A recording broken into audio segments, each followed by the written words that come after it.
सर्वशान्तये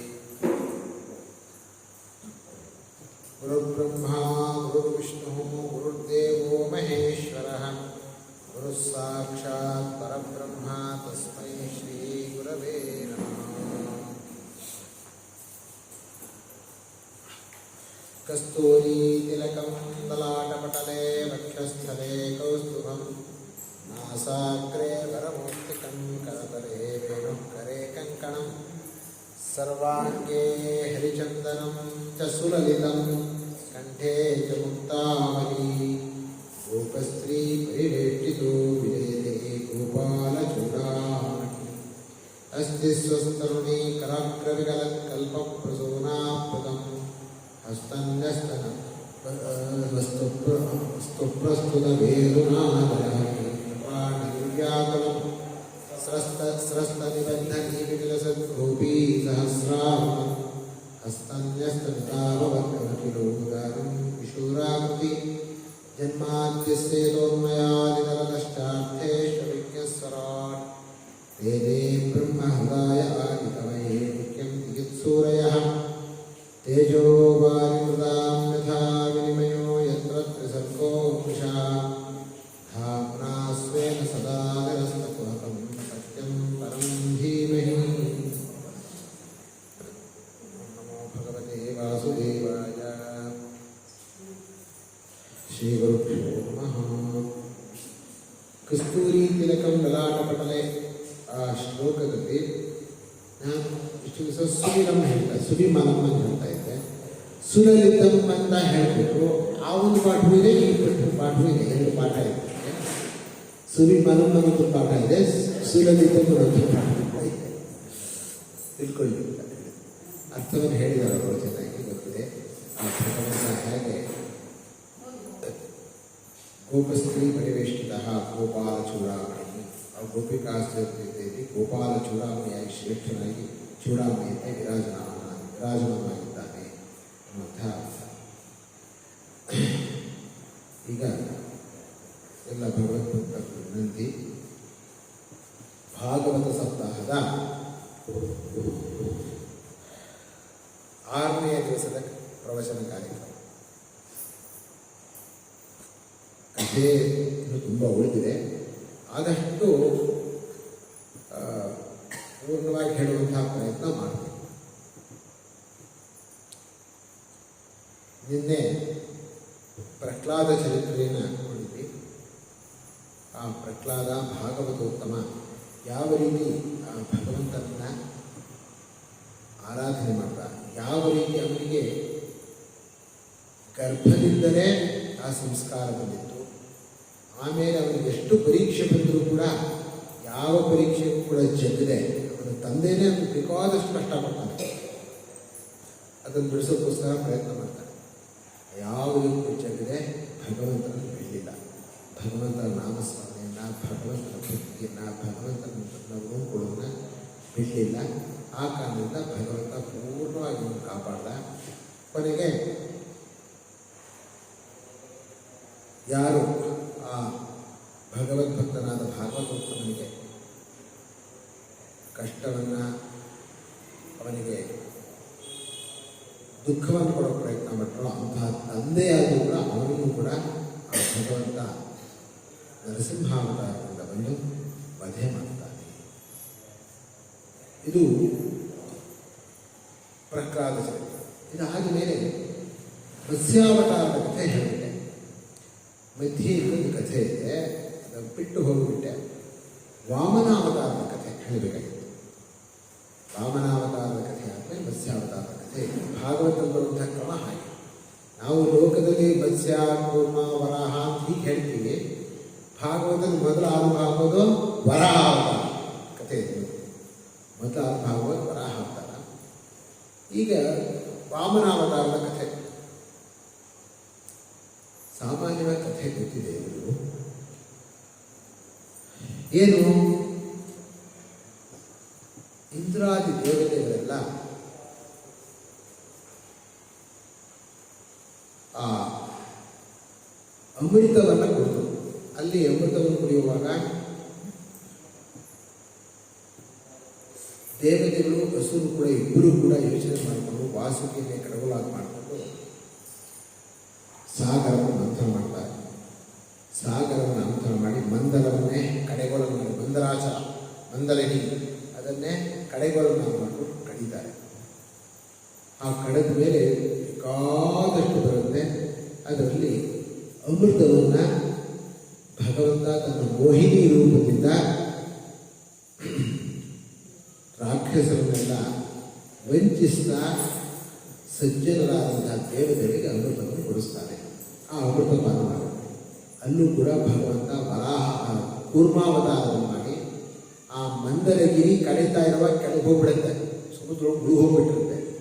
ಅದನ್ನು ತಡೆಯೋಕ್ಕೋಸ್ಕರವಾಗಿ ಕೂರ್ಮಾವತಾರವನ್ನು ಮಾಡ್ತಾನೆ. ಸಂಗ್ರಹವಾಗಿ ಹೇಳ್ತೀನಿ ಅವತಾರದ ಕಥೆಯನ್ನೆಲ್ಲ. ಆ ಕೂರ್ಮಾವತಾರ ಮಾಡಿ ಮಹಾಕೂರ್ಮನಾಗಿ ಕೆಳಗೆ ಹೋಗಿ ಆ ಮಂದರಾಜನನ್ನು ಎದ್ದು ಕಡಿತಾನೆ. ಕಡಿಯೋಕೆ ಹಂಗೆ ನಿಲ್ಲಬೇಕಲ್ಲ, ಕಡಿತಾ ಇರುವ ಹೇಗೆ ಅನಿಸ್ತಾ ಇರ್ತಂತಂದರೆ ಆ ಪರಮಾತ್ಮನಿಗೆ, ಆ ಮಹಾಕೂರ್ಮ ಸ್ವರೂಪನಾದಂತಹ ಪರಮಾತ್ಮನಿಗೆ ಕಡ್ಡೂಯನ ಅಂದರೆ ಬೆನ್ನು ಕೆರೆಯೋ ಹಾಗೆ ಅನಿಸ್ತಾ ಇರ್ತಂತೆ. ಅಂಥ ಮಂದರ ಪರ್ವತ ಕಡಿತಾ ಇದ್ರೆ ಮೇಲೆ ಅದೊಂಥರ ಪರವಾಗಿ ಹಿತವಾಗಿ ನಿಲ್ಲಿಸ್ತಾ ಇರ್ತೈತೆ. ಆ ಥರ ಭಗವಂತನ ಒಂದು ಸ್ವರೂಪ. ಹೀಗೆ ಕೂರ್ಮಾವತಾರದಿಂದ ಅದನ್ನು ಮಾಡ್ತಾನೆ. ಈ ಮಧ್ಯದಲ್ಲಿ ರಾಮಾವತಾರದ ಕಥೆಯೂ ಬರುತ್ತೆ. ಇದಾದ್ಮೇಲೆ ವಾಮನಾವತಾರ ಆದ್ಮೇಲೆ ಬರುತ್ತೆ ರಾಮಾವತಾರದ ಕಥೆಯೂ ಬರುತ್ತೆ. ಈ ವಾಮನಾವತಾರದ ಕಥೆಯೇ ಇಂದ್ರಾದಿಗಳೆಲ್ಲ ಅಮೃತನನ್ನು ಕೊಡಿದ ಮೇಲೆ ಬಹಳ ಒಂದು ರೀತಿಯಾದಂತಹ ವಿಶೇಷವಾದಂತಹ ಒಂದು ಶಕ್ತಿ ಇದೆ, ಇನ್ನು ನಮಗೆ ಯಾವುದೇ ರೀತಿಯಾದಂತಹ ಭಯ ಇಲ್ಲ ಅನ್ನೋದರಿಂದ ಸ್ವರ್ಗದಲ್ಲಿ ತಮ್ಮ ಆಳ್ವಿಕೆ ನಡೆಸ್ತಾ ಇರ್ತಾರೆ. ಈ ಸಂದರ್ಭದಲ್ಲಿ ಇಂದ್ರಾದಿಗಳಿಗೆ ನೋಡಿ, ಅಂಥ ನಿಜವಾಗಿ ಹೇಳಬೇಕಾದ್ರೆ ಮಹಾತ್ಮರು ಒಳ್ಳೆಯ ದೇವತೆಗಳು ಅಂತ ಹೆಸರಿಟ್ಕೊಂಡವರು, ಯಾವತ್ತೂ ಕೂಡ ಒಳ್ಳೆಯ ಬುದ್ಧಿ ಇರಬೇಕು. ಅಂಥವರಿಗೂ ಕೂಡ ಏನಾಗುತ್ತೆ, ಕೆಲವೊಮ್ಮೆ ಈ ಅಹಂಕಾರದ ಮದದಿಂದ ಕೆಲವು ಅಪಚಾರಗಳಾಗತ್ತೆ. ಆ ಇಂದ್ರ ತಮ್ಮ ಗುರುವಾದಂತಹ ಬೃಹಸ್ಪತಿಯನ್ನು ಅವಮಾನ ಮಾಡ್ತಾರೆ. ಬಂದು ಕೂಡ ಮಾತಾಡಿಸ್ದೆ ಆಸ್ಥಾನಕ್ಕೆ ಬೇರೆ ಎಲ್ಲೋ ಮಾತಾಡಿಕೊಂಡು ದೊಡ್ಡವರು ಬಂದಾಗ ಏನು ಮಾಡಬೇಕು, ಕೂತ್ಕೊಳ್ಳಿ ಅಂತ ಹೇಳಬೇಕು, ಆಸನ ಮಾಡಬೇಕು, ಮಾತಾಡಿಸ್ಬೇಕು. ಮಾತಾಡಿಸ್ದೆ ಅವಮಾನ ಮಾಡ್ತಾರೆ. ಅದರಿಂದ ಬೇಜಾರು ಮಾಡ್ಕೊಂಡ್ಬಿಟ್ಟು ಬೃಹಸ್ಪತಿ ಇಂದ್ರನ ಬಿಟ್ಟು ಹೋದರು, ದೇವತೆಗಳನ್ನು ಬಿಟ್ಟು ಹೋದರು, ಗುರುಗಳು ಬಿಟ್ಟು ಹೋಗಿದ್ದಾರೆ. ಇದೇ ಸಮಯದಲ್ಲಿ ಸರಿಯಾಗಿ ಪ್ರಹ್ಲಾದನ ವಂಶದಲ್ಲಿ ಬಂದಂತಹ ಮಹಾತ್ಮ ಬಲಿ, ಆ ಬಲಿ ಪ್ರಹ್ಲಾದನ ಮೊಮ್ಮಗ. ಅವರು ಸ್ವಭಾವತಃ ಧರ್ಮಾತ್ಮ, ರಾಕ್ಷಸ ಕುಲದಲ್ಲಿ ಹುಟ್ಟಿದ್ರೂ ಕೂಡ ಅವನಿಗೆ ರಾಕ್ಷಸ ಬುದ್ಧಿ ಇರಲಿಲ್ಲ. ಅವರು ಜೊತೆಗೆ ಭಗವದ್ಭಕ್ತನೂ ಆಗಿಲ್ಲ, ಬಹಳ ಭಗವದ್ಭಕ್ತ. ಅವನೇನು ಮಾಡ್ತಾ ಇದ್ದ, ಧರ್ಮಾತ್ಮನಾದ್ರಿಂದ ಬ್ರಾಹ್ಮಣರು ಚೆನ್ನಾಗಿ ನೋಡ್ಕೊಂಡ. ಬ್ರಾಹ್ಮಣರು ಒಳ್ಳೆ ಗೌರವವನ್ನು ಕೊಟ್ಟ, ಋಷಿಗಳಿಗೆಲ್ಲ ಒಳ್ಳೆ ಗೌರವವನ್ನು ಕೊಟ್ಟ. ಇದರಿಂದ ಏನಾಗಬೇಕು, ಭೃಗುಕುಲದಲ್ಲಿರುವಂತಹ ಎಲ್ಲ ಋಷಿಗಳು ಕೂಡ ಅವರಿಗೆ ಒಳ್ಳೆ ರೀತಿಯಾದಂತಹ ಯಾಗಾದಿಗಳನ್ನು ಇದನ್ನೆಲ್ಲ ಮಾಡಿ ಶಕ್ತಿ ಕೊಟ್ಟು, ಒಳ್ಳೆ ಶಕ್ತಿ ಕೊಟ್ಟು, ಅವನಿಗೆ ಧರ್ಮದ ಶಕ್ತಿ ಜಾಗೃತವಾಗಬೇಕು. ಜೊತೆಗೆ ಋಷಿಗಳೆಲ್ಲ ಎಲ್ಲ ರೀತಿಯಾದಂಥ ಅನುಗ್ರಹ ಮಾಡಬೇಕು. ಹೀಗಾದ್ದರಿಂದ ಏನಾಗಬೇಕು, ಅವನಿಗೆ ಶಕ್ತಿ ಜಾಸ್ತಿ ಆಯಿತು. ಅವನು ಇಂದ್ರನೇ, ಈಗ ನಾನು ಗಂಡೆತ್ತು ಹೋಗ್ತೀನಿ, ಇಂದ್ರ ಗೆಲ್ತೀನಿ, ಸ್ವರ್ಗಲೋಕಕ್ಕೆ ಗೆಲ್ತೀನಿ, ಬೇರೆ ದಾಳಿ ಮಾಡಿಬಿಟ್ಟಿದ್ದೇನೆ, ಗೆಲ್ತೀನಿ ಇಂದ್ರನ. ಅವನ ಶಕ್ತಿ ಬಹಳ ಬಲವಾಗಿತ್ತು. ಬಂದುಕೊಂಡೇ ಇಂದ್ರ ಯೋಚನೆ ಮಾಡ್ತಾನೆ. ಇಂದ್ರಿಗೆ ಆಗಲೇ ಅನಿಸಾಗಿತ್ತು, ನಾನು ತಪ್ಪು ಮಾಡಿಬಿಟ್ಟೆ, ಗುರುಗಳನ್ನ ಅವಮಾನ ಮಾಡಲಿಕ್ಕೆ ತಪ್ಪು ಮಾಡಿಬಿಟ್ಟೆ. ಇದ್ರ ಜೊತೆಗೆ ಇಂದ್ರನಿಗೆ ಒಂದು ಶಾಪನೂ ಬಂದಿತ್ತು. ಪೂರ್ವಾಸಲ್ಪಟ್ಟಂತಹ ಈಶ್ವರನ ಪ್ರಸಾದವನ್ನು ಕೂಡ ಅವನು ತಿರಸ್ಕಾರ ಮಾಡಿದ. ಆನೆ ಐರಾವತಕ್ಕಾಗಿ ಅದು ಮಹಾಭಾರತ ಬರುತ್ತದೆ, ತಿರಸ್ಕಾರ ಮಾಡಿ. ಇದೆಲ್ಲದಿಂದ ಏನು ಮಾಡಬೇಕು ಯೋಚನೆ ಮಾಡ್ತಾ ಇದ್ದ. ನಾರದರು ಹೇಳಿದ್ರು, ಈಗ ಯುದ್ಧ ಮಾಡಕ್ಕೆ ಹೋದ್ರೆ ನೀನು ಸೋಲ್ತೀಯ, ಅಮೃತ ಕುಡಿದ್ರೆ ಹೋಗ್ತೀನೋ, ಅಮೃತ ಇರ್ಬೋದು ನಿನ್ನ ಹತ್ರ. ಈಗ ನಿನಗೆ ಗುರುಗಳ ಬಲವಿಲ್ಲ, ಗುರು ಬಿಟ್ಟೋಯ್ದನ್ನ. ಗುರುಗಳ ಬಲವಿಲ್ಲದೆ ಇದ್ದರೆ ಏನು ಮಾಡೋಕ್ಕಾಗಲ್ಲ. ಸುಮ್ಮನೆ ಬಿಟ್ಟೋಗ್ಬಿಡು ಅಂತ. ಓ ಸರಿ ಇತ್ತು, ಎಲ್ಲ ಬಿಟ್ಟೆ ಹೋಗ್ತು. ಇಂದ್ರಾದಿಗಳೆಲ್ಲ ಸ್ವರ್ಗಾದಿ ಬಿಟ್ಟೋರು. ಬಲಿ ಬಂದ ಎಲ್ಲ ಹೋದ್ರು. ಬಲಿಗೆ ರಾಜನಾಗ್ಬಿಟ್ಟ, ಸ್ವರ್ಗಕ್ಕೂ ಲೂಕಾದಿಯಾಗಿ ಬಿಟ್ಟ. ಹೀಗಾದ್ಮೇಲೆ ಏನಾಯಿತು, ದೇವತೆಗಳೆಲ್ಲ ಅದಿತಿಯ ಮಕ್ಕಳು. ಮಾರೀಚ ಋಷಿಗೆ ಕಶ್ಯಪ, ಆ ಕಶ್ಯಪನಿಗೆ ಇಬ್ಬರು ಹೆಂಡತಿಯರು, ದಿತಿ ಅದಿತಿ. ಆ ದಿತಿಯಲ್ಲಿ ದೈತ್ಯರಾದಂಥ ರಾಕ್ಷಸರೆಲ್ಲ ಹುಟ್ಟಿದ್ರು, ಅದಿತಿಯಲ್ಲಿ ದೇವತೆಗಳೆಲ್ಲ ಹುಟ್ಟಿದ್ರು. ಈಗ ಏನಾಯಿತು, ಅದಿತಿಗೆ ನನ್ನ ಮಕ್ಕಳಿಗೆಲ್ಲ ರಾಜ್ಯ ಹೋಯಿತು. ಆಮೇಲೆ ಅನ್ಸುತ್ತಲ್ಲ, ಅಯ್ಯೋ ಮಕ್ಕಳು ಏನಿಲ್ಲ, ಒದ್ದಾಡ್ತಾ ಇದ್ದಾರೆ, ಏನೂ ಇಲ್ಲ ಅಂದಮೇಲೆ ತಾಯಿಗೆ ಅನ್ಸುತ್ತೆ. ಅದು ಒಳ್ಳೆಯವರು, ಇಷ್ಟು ದಿವಸ ಇದ್ದವರು, ಭಗವಂತನ ಅಧೀನದಲ್ಲಿದ್ದವರು, ಭಗವಂತನ ಆರಾಧನೆ ಮಾಡ್ತಾ ಇರೋದು, ಅವರಿಗೆ ಹೀಗಾಯ್ತಲ್ಲ ಅಂತ ಬಹಳ ಬೇಜಾರಾಗಿ ಕೂತ್ಕೊಂಡಿದ್ದರು. ಕಶ್ಯಪ ಮಹರ್ಷಿಗಳು ಬಂದರು. ಮನೆಗೆ ಆಶ್ರಮಕ್ಕೆ ಬಂದ ಕೂಡಲೇ ಬಹಳ ಸಿನಿಮಾ ಕೂತ್ಕೊಂಡಿದ್ದು. ಕೇಳಿದರು, ಯಾಕೆ ತುಂಬ ಉದಾಸೀನವಾಗಿ ಕೂತಿದೆಯಲ್ಲ, ದುಃಖ ಇರುವಂತೆ ಕಾಣ್ತಾ ಇದ್ದೀರಾ ಏನು? ಆ ಕಶ್ಯಪ ಮಹರ್ಷಿಗಳಿಗೆ ಅದಿತಿ ಆ ರೀತಿಯಾಗಿ ನೋಡಿದ್ದೇವೆ. ಅದಕ್ಕೆ ಹೇಳಿದ್ರು, ಏನು ಮಾಡಿ ದುಃಖ ಪಡಲೆ, ತಾಯಿಯಾಗಿದ್ದೀನಿ, ಮಕ್ಕಳು ಎಲ್ಲ ಕೂಡ ಮಕ್ಕಳ ಎಲ್ಲ ಆಧಿಪತ್ಯ, ಅವ್ರ ಮನೆ ಸೊತ್ತು ಎಲ್ಲ ಕಿತ್ಕೊಂಡಿದ್ದಾರೆ ಬೇರೆಯವರು, ಅವ್ರಿಗೇನು ಇಲ್ಲ, ನೋಡ್ಕೊಂಡು ಸುಮ್ಮನೆ ಇರ್ಬೇಕು ನಾವು, ದುಃಖ ಪಡೆದ ಏನು ಮಾಡಿಲ್ಲ ನಾವು ಅಂತ. ಏನಾಯಿತು ನಿಮಗೆ ಗೊತ್ತಿದೆಯಲ್ಲ ನೋಡಿ, ಇಂದ್ರ ಅಂತ ನನ್ನ ದೇವತೆಗಳು ಯಾರ್ಯಾರಿದ್ದಾರೆ, ಆದಿತ್ಯರು, ಅವರೆಲ್ಲರೂ ಕೂಡ ಆ ಬಲಿ ಬಂದು ಪಡೆದು ಓಡಿಸ್ಬಿಟ್ಟಿದ್ದಾನೆ. ಅವ್ರಿಗೇನು ಇಲ್ಲ. ಆ ಭಗವಂತನ ಆಶ್ರಯ ಪಡೆದು ಕೂಡ ಭಗವಂತನ ಆರಾಧನೆ ಮಾಡ್ತಾ ಇದ್ರೆ ಅವ್ರಿಗೇನು ಇಲ್ಲದೆ ಆಗಿದೆ ಅಂತ.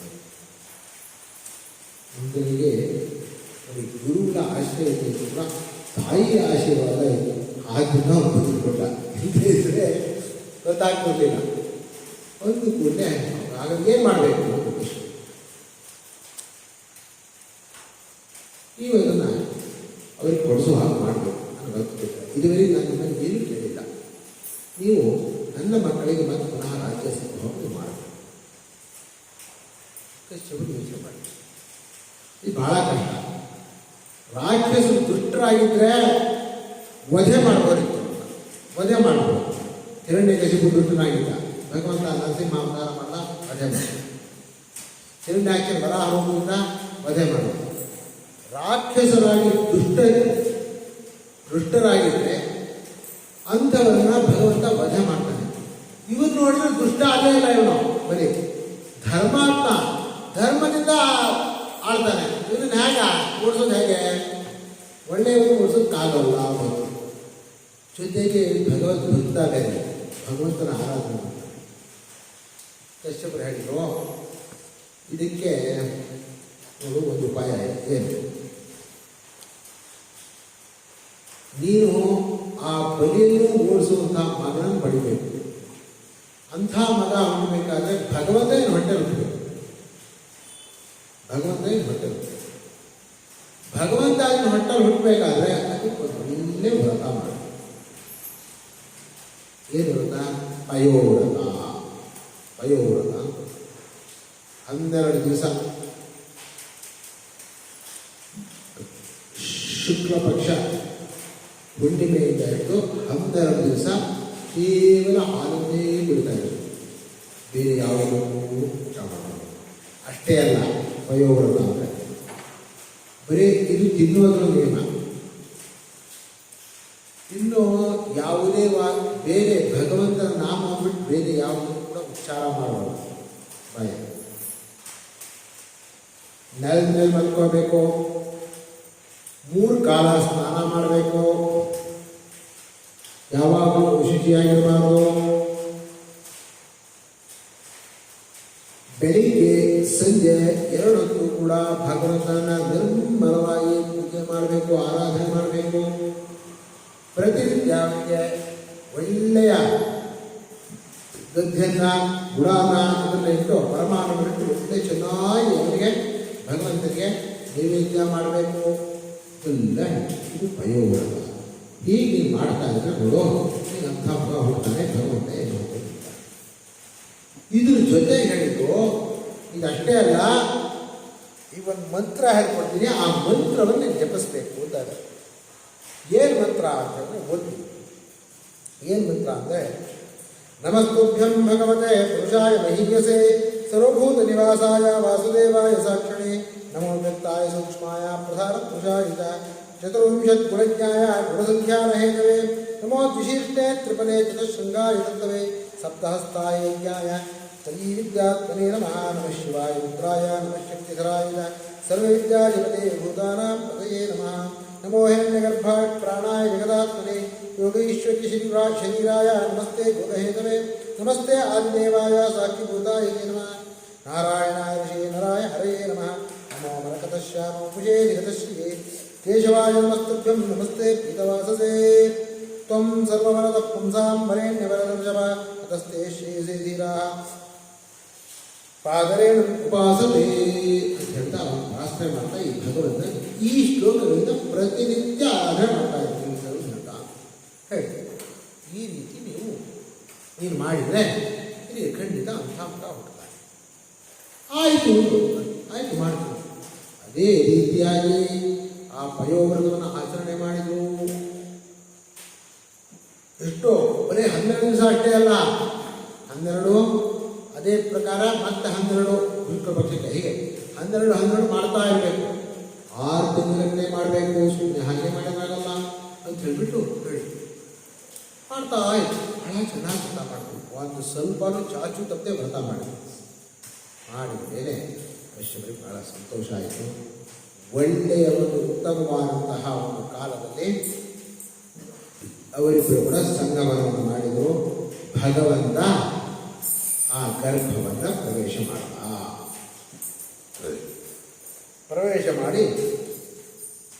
ಆದಿದೇವು ಬಹಳ ಶುಚಿಯಾಗಿತ್ತು.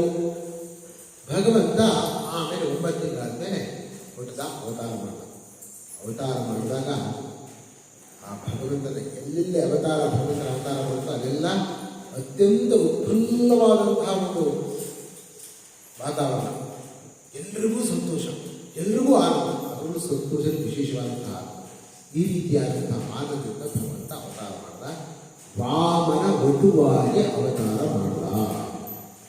ಹುಟ್ಟಿದ ಕೂಡಲೇ ವಟುವಿನ ಅವತಾರದಲ್ಲಿ ಅವತಾರ ಮಾಡಿದ. ಕಮಂಡಲು ಇದೆ, ರುದ್ರಾಕ್ಷಿ, ದಂಡ ಇಟ್ಟುಕೊಂಡು ಅವತಾರ ಮಾಡಿದ ವಾಮನ. ಅವತಾರ ಮಾಡಿದ ಕೂಡಲೇ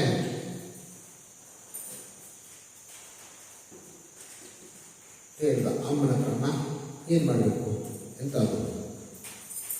ಅದಕ್ಕೆ ಅಮ್ಮ ಹೇಳಿದ್ರು, ನೋಡು ನೀವು ಚೆನ್ನಾಗಿ ತಪಸ್ಸು ಮಾಡಬೇಕು, ತಪಸ್ಸು ಮಾಡಿ ಹೋಗಿ ಏನಾದರೂ ಸಂಪಾದನೆ ಮಾಡ್ಕೊಳ್ಬ, ತಪಸ್ಸು ಮಾಡಬೇಕು, ಸಂಪಾದನೆ.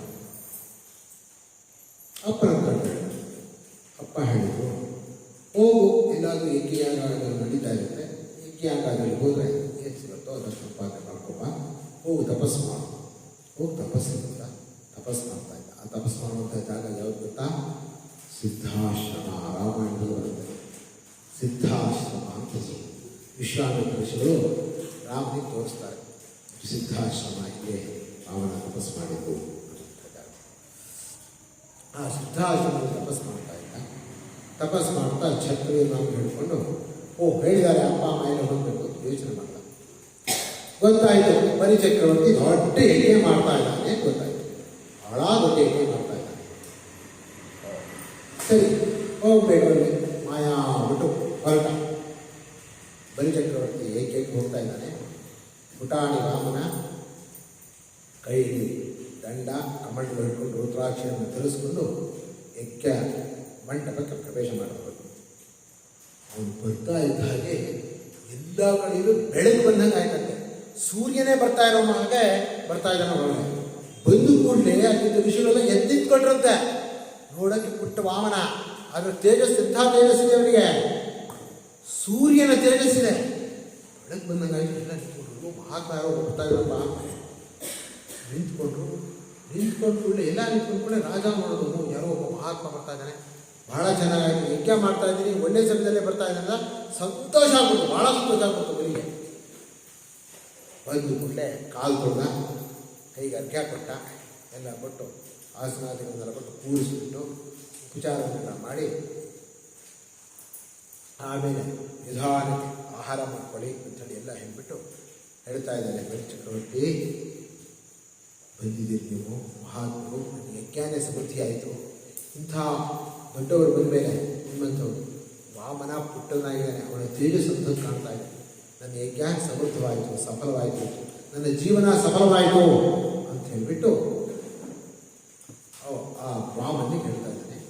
ಹೇಳ್ತಾ ಸಂತೋಷದಲ್ಲಿ ಯಜ್ಞದಲ್ಲಿ ಒಂದು ಏನಪ್ಪ ವಿಚಾರ ಅಂದರೆ, ಬಂದವರೆಲ್ಲರೂ ಕೂಡ ಏನಾದರೂ ಕೊಡಬೇಕು, ನೀವು ಏನು ಬೇಕು ಅಂತ ಹೇಳಬೇಕು, ಅದೆಲ್ಲವನ್ನೂ ಈಗ ಅರ್ಪಣೆ ಮಾಡ್ತೀನಿ, ಕೊಡ್ತೀನಿ, ಏನು ಬೇಕಾದರೂ ಕೊಡ್ತೀನಿ, ಕೇಳಬೇಕು, ನಮ್ಮ ಆಸ್ಥಾನಕ್ಕೆ ನಾನು ಏಕೆ ತೊಳಿತೀನಿ, ಏನಾದರೂ ತಗೊಂಡು ಹೋಗಬೇಕು, ಕೇಳಿ.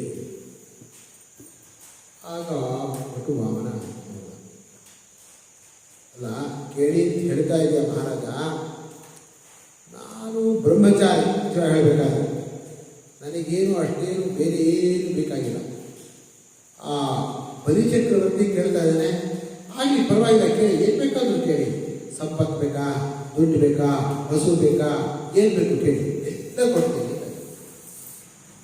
ಇಲ್ಲ ನನಗೆ ಆ ಸಂಪತ್ತಲ್ಲೆಲ್ಲ ಆಸಕ್ತಿ, ನನಗೆ ಅದೇನು ಬೇಡ, ನನಗೆ ತಪಸ್ ಮಾಡೋಕ್ಕೆ ಒಂದು ಜಾಗ ಇದೆ, ಆ ಜಾಗ 3 ಹೆಜ್ಜೆ ಜಾಗ ಅದು ಸ್ವಲ್ಪ ಕೂತ್ಕೊಳ್ಳೋಕೆ ಆಗಬೇಕಪ್ಪ, 3 ಹೆಜ್ಜೆ ನನಗೆ ಭೂಮಿಯನ್ನು ಕೊಟ್ಟು ಸಾಕು. ಹೂ ಅಂದಬೇಕು, ಹೂ ಒಂದು ಕೂಡಲೇ ಆ ಕಡೆಯಿಂದ ಶುಕ್ರಾಚಾರ್ಯರು ಬಂದರು. ಏನಂತ ಹೂದ್ಯಾ,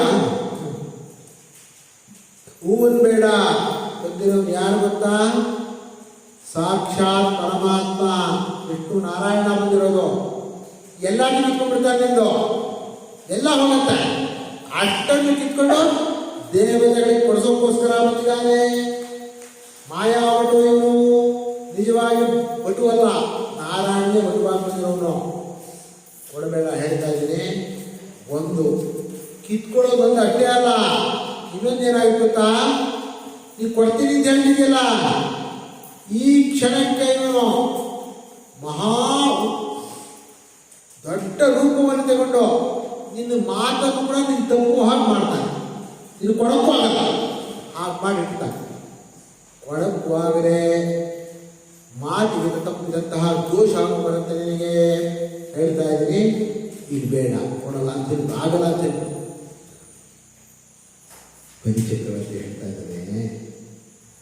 ಇಲ್ಲೇ ನೀವು ಹೇಳ್ತಾ ಇದ್ದೀರಿ ಸಾಕ್ಷಾತ್ ನಾರಾಯಣನೇ ಬಂದಿದ್ದಾನೆ ಇಲ್ಲಿಗೆ ಅಂದರೆ, ಪರಮಾತ್ಮನೇ ನನ್ನ ಬಾಗಿಲು ಬಂದು ಕೇಳ್ತಾ ಇದ್ದಾರೆ, ಏನು ಬೇಕಾದ್ರೂ ಕೊಡ್ತೇನೆ, ಏನಾದರೂ ಕೇಳಿ, ನನ್ನ ಪ್ರಾಣ ಬೇಕಾದ್ರೂ ಕೊಡ್ತೀನಿ, ಅದಕ್ಕಿಂತ ನೆನೆಸ್ಬೇಕಾ, ನನ್ನ ಬಾಗಿಲಿಗೆ ನನ್ನ ಯಜ್ಞಕ್ಕೆ ಭಗವಂತ ಸಾಕ್ಷಾತ್ ಬಂದಿದ್ದಾನೆ ಅಂದರೆ ಅದಕ್ಕಿಂತ ಇದು ಸಂತೋಷವಾದದ್ದು, ಅದಕ್ಕಿಂತ ನನಗೆ ಉತ್ತಮವಾದ ಏನಿಲ್ಲ. ಆ ಕಾರಣ ಕೊಡ್ತೀನಿ, ಏನೇನು ಕೊಡ್ತೀನಿ ಕೂಡ ಸಿಟ್ಟು ಮಾಡಿಕೊಟ್ರು. ನಡಿ, ಏನಾದರೂ ನ್ಯಾಲ ಕಳ್ಕೊ ಹೋಗೋದು ಶಾಪ ಕೊಟ್ಟರು, ಏನಾದರೂ ಕೊಡಲಿಲ್ಲ. ಅದಕ್ಕೆ ಮುಂಚೆ ಏನು ಮಾಡ್ತಾನು, ಬರೀ ಹತ್ರ ಹೇಳ್ತಾನೆ, ಏನು 3 ಭಿಕ್ಷೆ ಕೇಳ್ತಾ ಇದೆಯಲ್ಲ, ಏನು ಬೇಕಾದರೂ ಕೇಳೋದು, ಇಲ್ಲ ಇನ್ನೇನು ಬೇಡ ಅಂತ. ಸರಿ ಆಯಿತು ಅಂತ, ದಾಳಿ ಹಾಕಿ ಕೊಡ್ಬೇಕಲ್ಲಪ್ಪ, ಏನು ಕೊಡಬೇಕಾದ್ರೂ ತುಳಸಿ ಇಟ್ಕೊಂಡು ಕೈಗೆ ನೀರು ಬಿಡಿಸ್ಕೊಂಡು ಹೆಂಡತಿ ಹತ್ರ ಕೊಡ್ತಾ ಇದ್ದೀನಿ. ಇದನ್ನು ಸ್ವರೂಪಾಯ ಬ್ರಾಹ್ಮಣಾಯ ಅಂತ ಹೇಗೆ ಹೇಳ್ತೀವೋ ಆ ಧಾರೆ ಒಳಗೆ ಮಾಡಿಸ್ತಾವ, ಹಾಗೆ ಧಾರೆ ಇದೆ.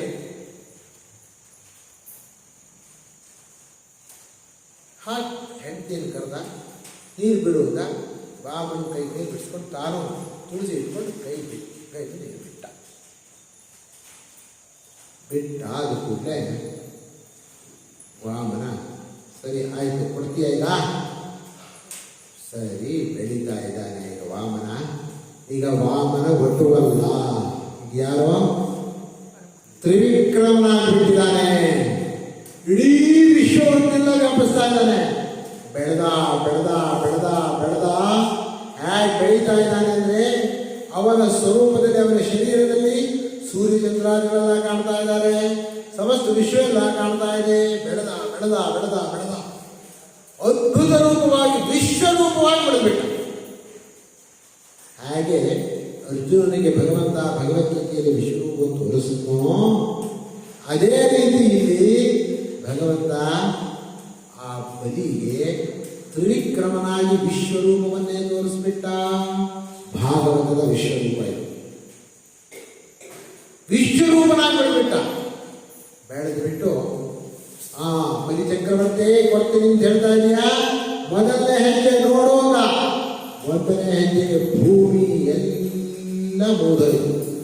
ಎರಡನೇ ಹೆಜ್ಜೆ ಇಟ್ಟ, ಅಂತರಿಕ್ಷದಲ್ಲಿರುವಂತಹ ಸಮಸ್ತ ಧ್ರುವಕಾರ್ಯಗಳೆಲ್ಲ ಮುಗಿದೋಯ್ತು. ಎರಡು ಹೆಜ್ಜೆ ಆಯಿತು. ಹೇಳಿದ್ದೀನಿ 3 ಹೆಜ್ಜೆ ಕೊಡ್ತೀನಿ ಅಂತ ಹೇಳಿದೀಯಾ. 3ನೇ ಹೆಜ್ಜೆಯಲ್ಲಿ ನಿಂದೆಲ್ಲ ಮುಗೀತು. ನಿಂದೇನೋ ಸ್ವರ್ಗಾದಿಗಳಲ್ಲೇನಲ್ಲ ಎಲ್ಲ ನಂದುಕೊಂಡಿದ್ದೆ. ಸ್ವರ್ಗಾದಿಗಳೆಲ್ಲ 2ನೇ ಹೆಜ್ಜೆ ಮುಗಿದೋಯ್ತು. 1ನೇ ಹೆಜ್ಜೆ ಭೂಮಿಯೆಲ್ಲ ಮುಗಿದೋಯ್ತು. 3ನೇ ಹೆಜ್ಜೆ ಯಾವ್ದು ಕೊಡ್ತೀಯ? ನಿಂದು ಯಾವುದಿದೆ? ತಪ್ಪುತ್ತಾ ಇದೆಯಾ ಮಾತಿಗೆ ಅಂತ ಯಾರೋ ಭಗವಂತ.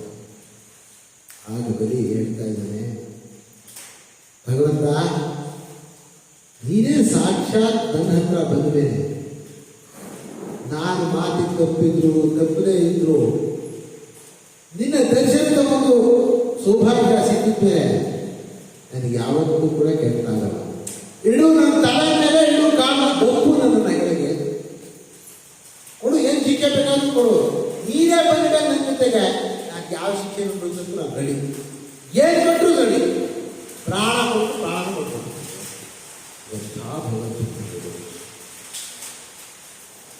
ತಲೆ ಮೇಲೆ ಇಡುವುದಿಲ್ಲ. ತಲೆ ಮೇಲೆ ಇಡುವಾಗ ಭಗವಂತ ಹೇಳ್ತಾ ಇದ್ದಾನೆ, ಈಗ ತಲೆ ಮೇಲೆ ಇಟ್ಟು ಬಿಟ್ಟು ಬಂದ್ಬಿಟ್ರೆ ಏನಾಗ್ಬಿಡುತ್ತೆ? ಬರೀ ಎಲ್ಲ ಕೆಳಗೆ ಹೋಗ್ಬಿಡ್ತಾನೆ. ಆದರೆ ಇಷ್ಟು ಭಗವದ್ಭಕ್ತನಾಗುವಂಥವ್ರು ಮಾತಿಗೆ ತೆಗೆದುಬಿಟ್ಟಿದ್ದಾನೆ ಅಂತ ಆಗ್ಬಿಡುತ್ತೆ. ಇವನು ಶಿಕ್ಷೆನೇ ಸಿಗಲಿಲ್ಲ ಅಂತ ಆಗ್ಬಿಡುತ್ತಲ್ಲ ಅಂತೇಳಿ ಏನು ಮಾಡಿಬಿಟ್ಟ? ವರುಣ ಪಾಶದಿಂದ ಕಟ್ಟಾಕ್ಬಿಟ್ಟ. ಏನು ಮಾಡ್ದ? ವರುಣ ಪಾಶದಿಂದ ಕಟ್ಟಾಕ್ತ.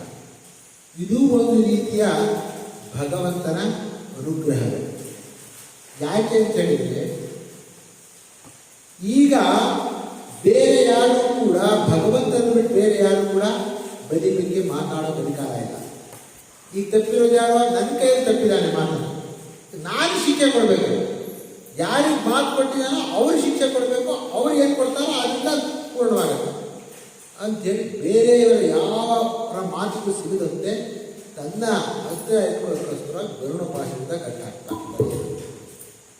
ಕಟ್ಟಾಕಿ ಈಗ ನನ್ನ ಶಿಕ್ಷೆಯನ್ನು ಕೊಟ್ಟಿದ್ದು ಗರುಡ ಪಾಶದಿಂದ ಕಟ್ಟಾಗಿದೆ, ಬಿಡಿಸ್ಕೊಳ್ಳೋಕ್ಕಾಗಲ್ಲ. ಅಷ್ಟೊತ್ತಿಗೆ ಬಲಿ ಅಜ್ಜ ಬಂದ. ಯಾರೋ? ಪ್ರಹ್ಲಾದ ಮೇಲೆ ಬಿಟ್ಟು ಭಗವಂತನ ಸ್ತೋತ್ರ ಮಾಡ್ತಾ ಇದ್ದೇನೆ.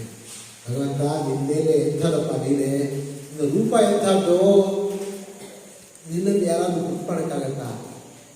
ನಿನ್ನ ಜೊತೆಯಲ್ಲಿ ಅಥವಾ ನಿನಗೇನಾದ್ರೂ ಕೊಡ್ತೀನಿ ಅಂದರೆ ಏನು ಕೊಡೋಕ್ಕಾಗತ್ತೆ? ನಿನ್ನ ಕೈಲಿ ಎಷ್ಟು ಕೊಡ್ಬೋದು?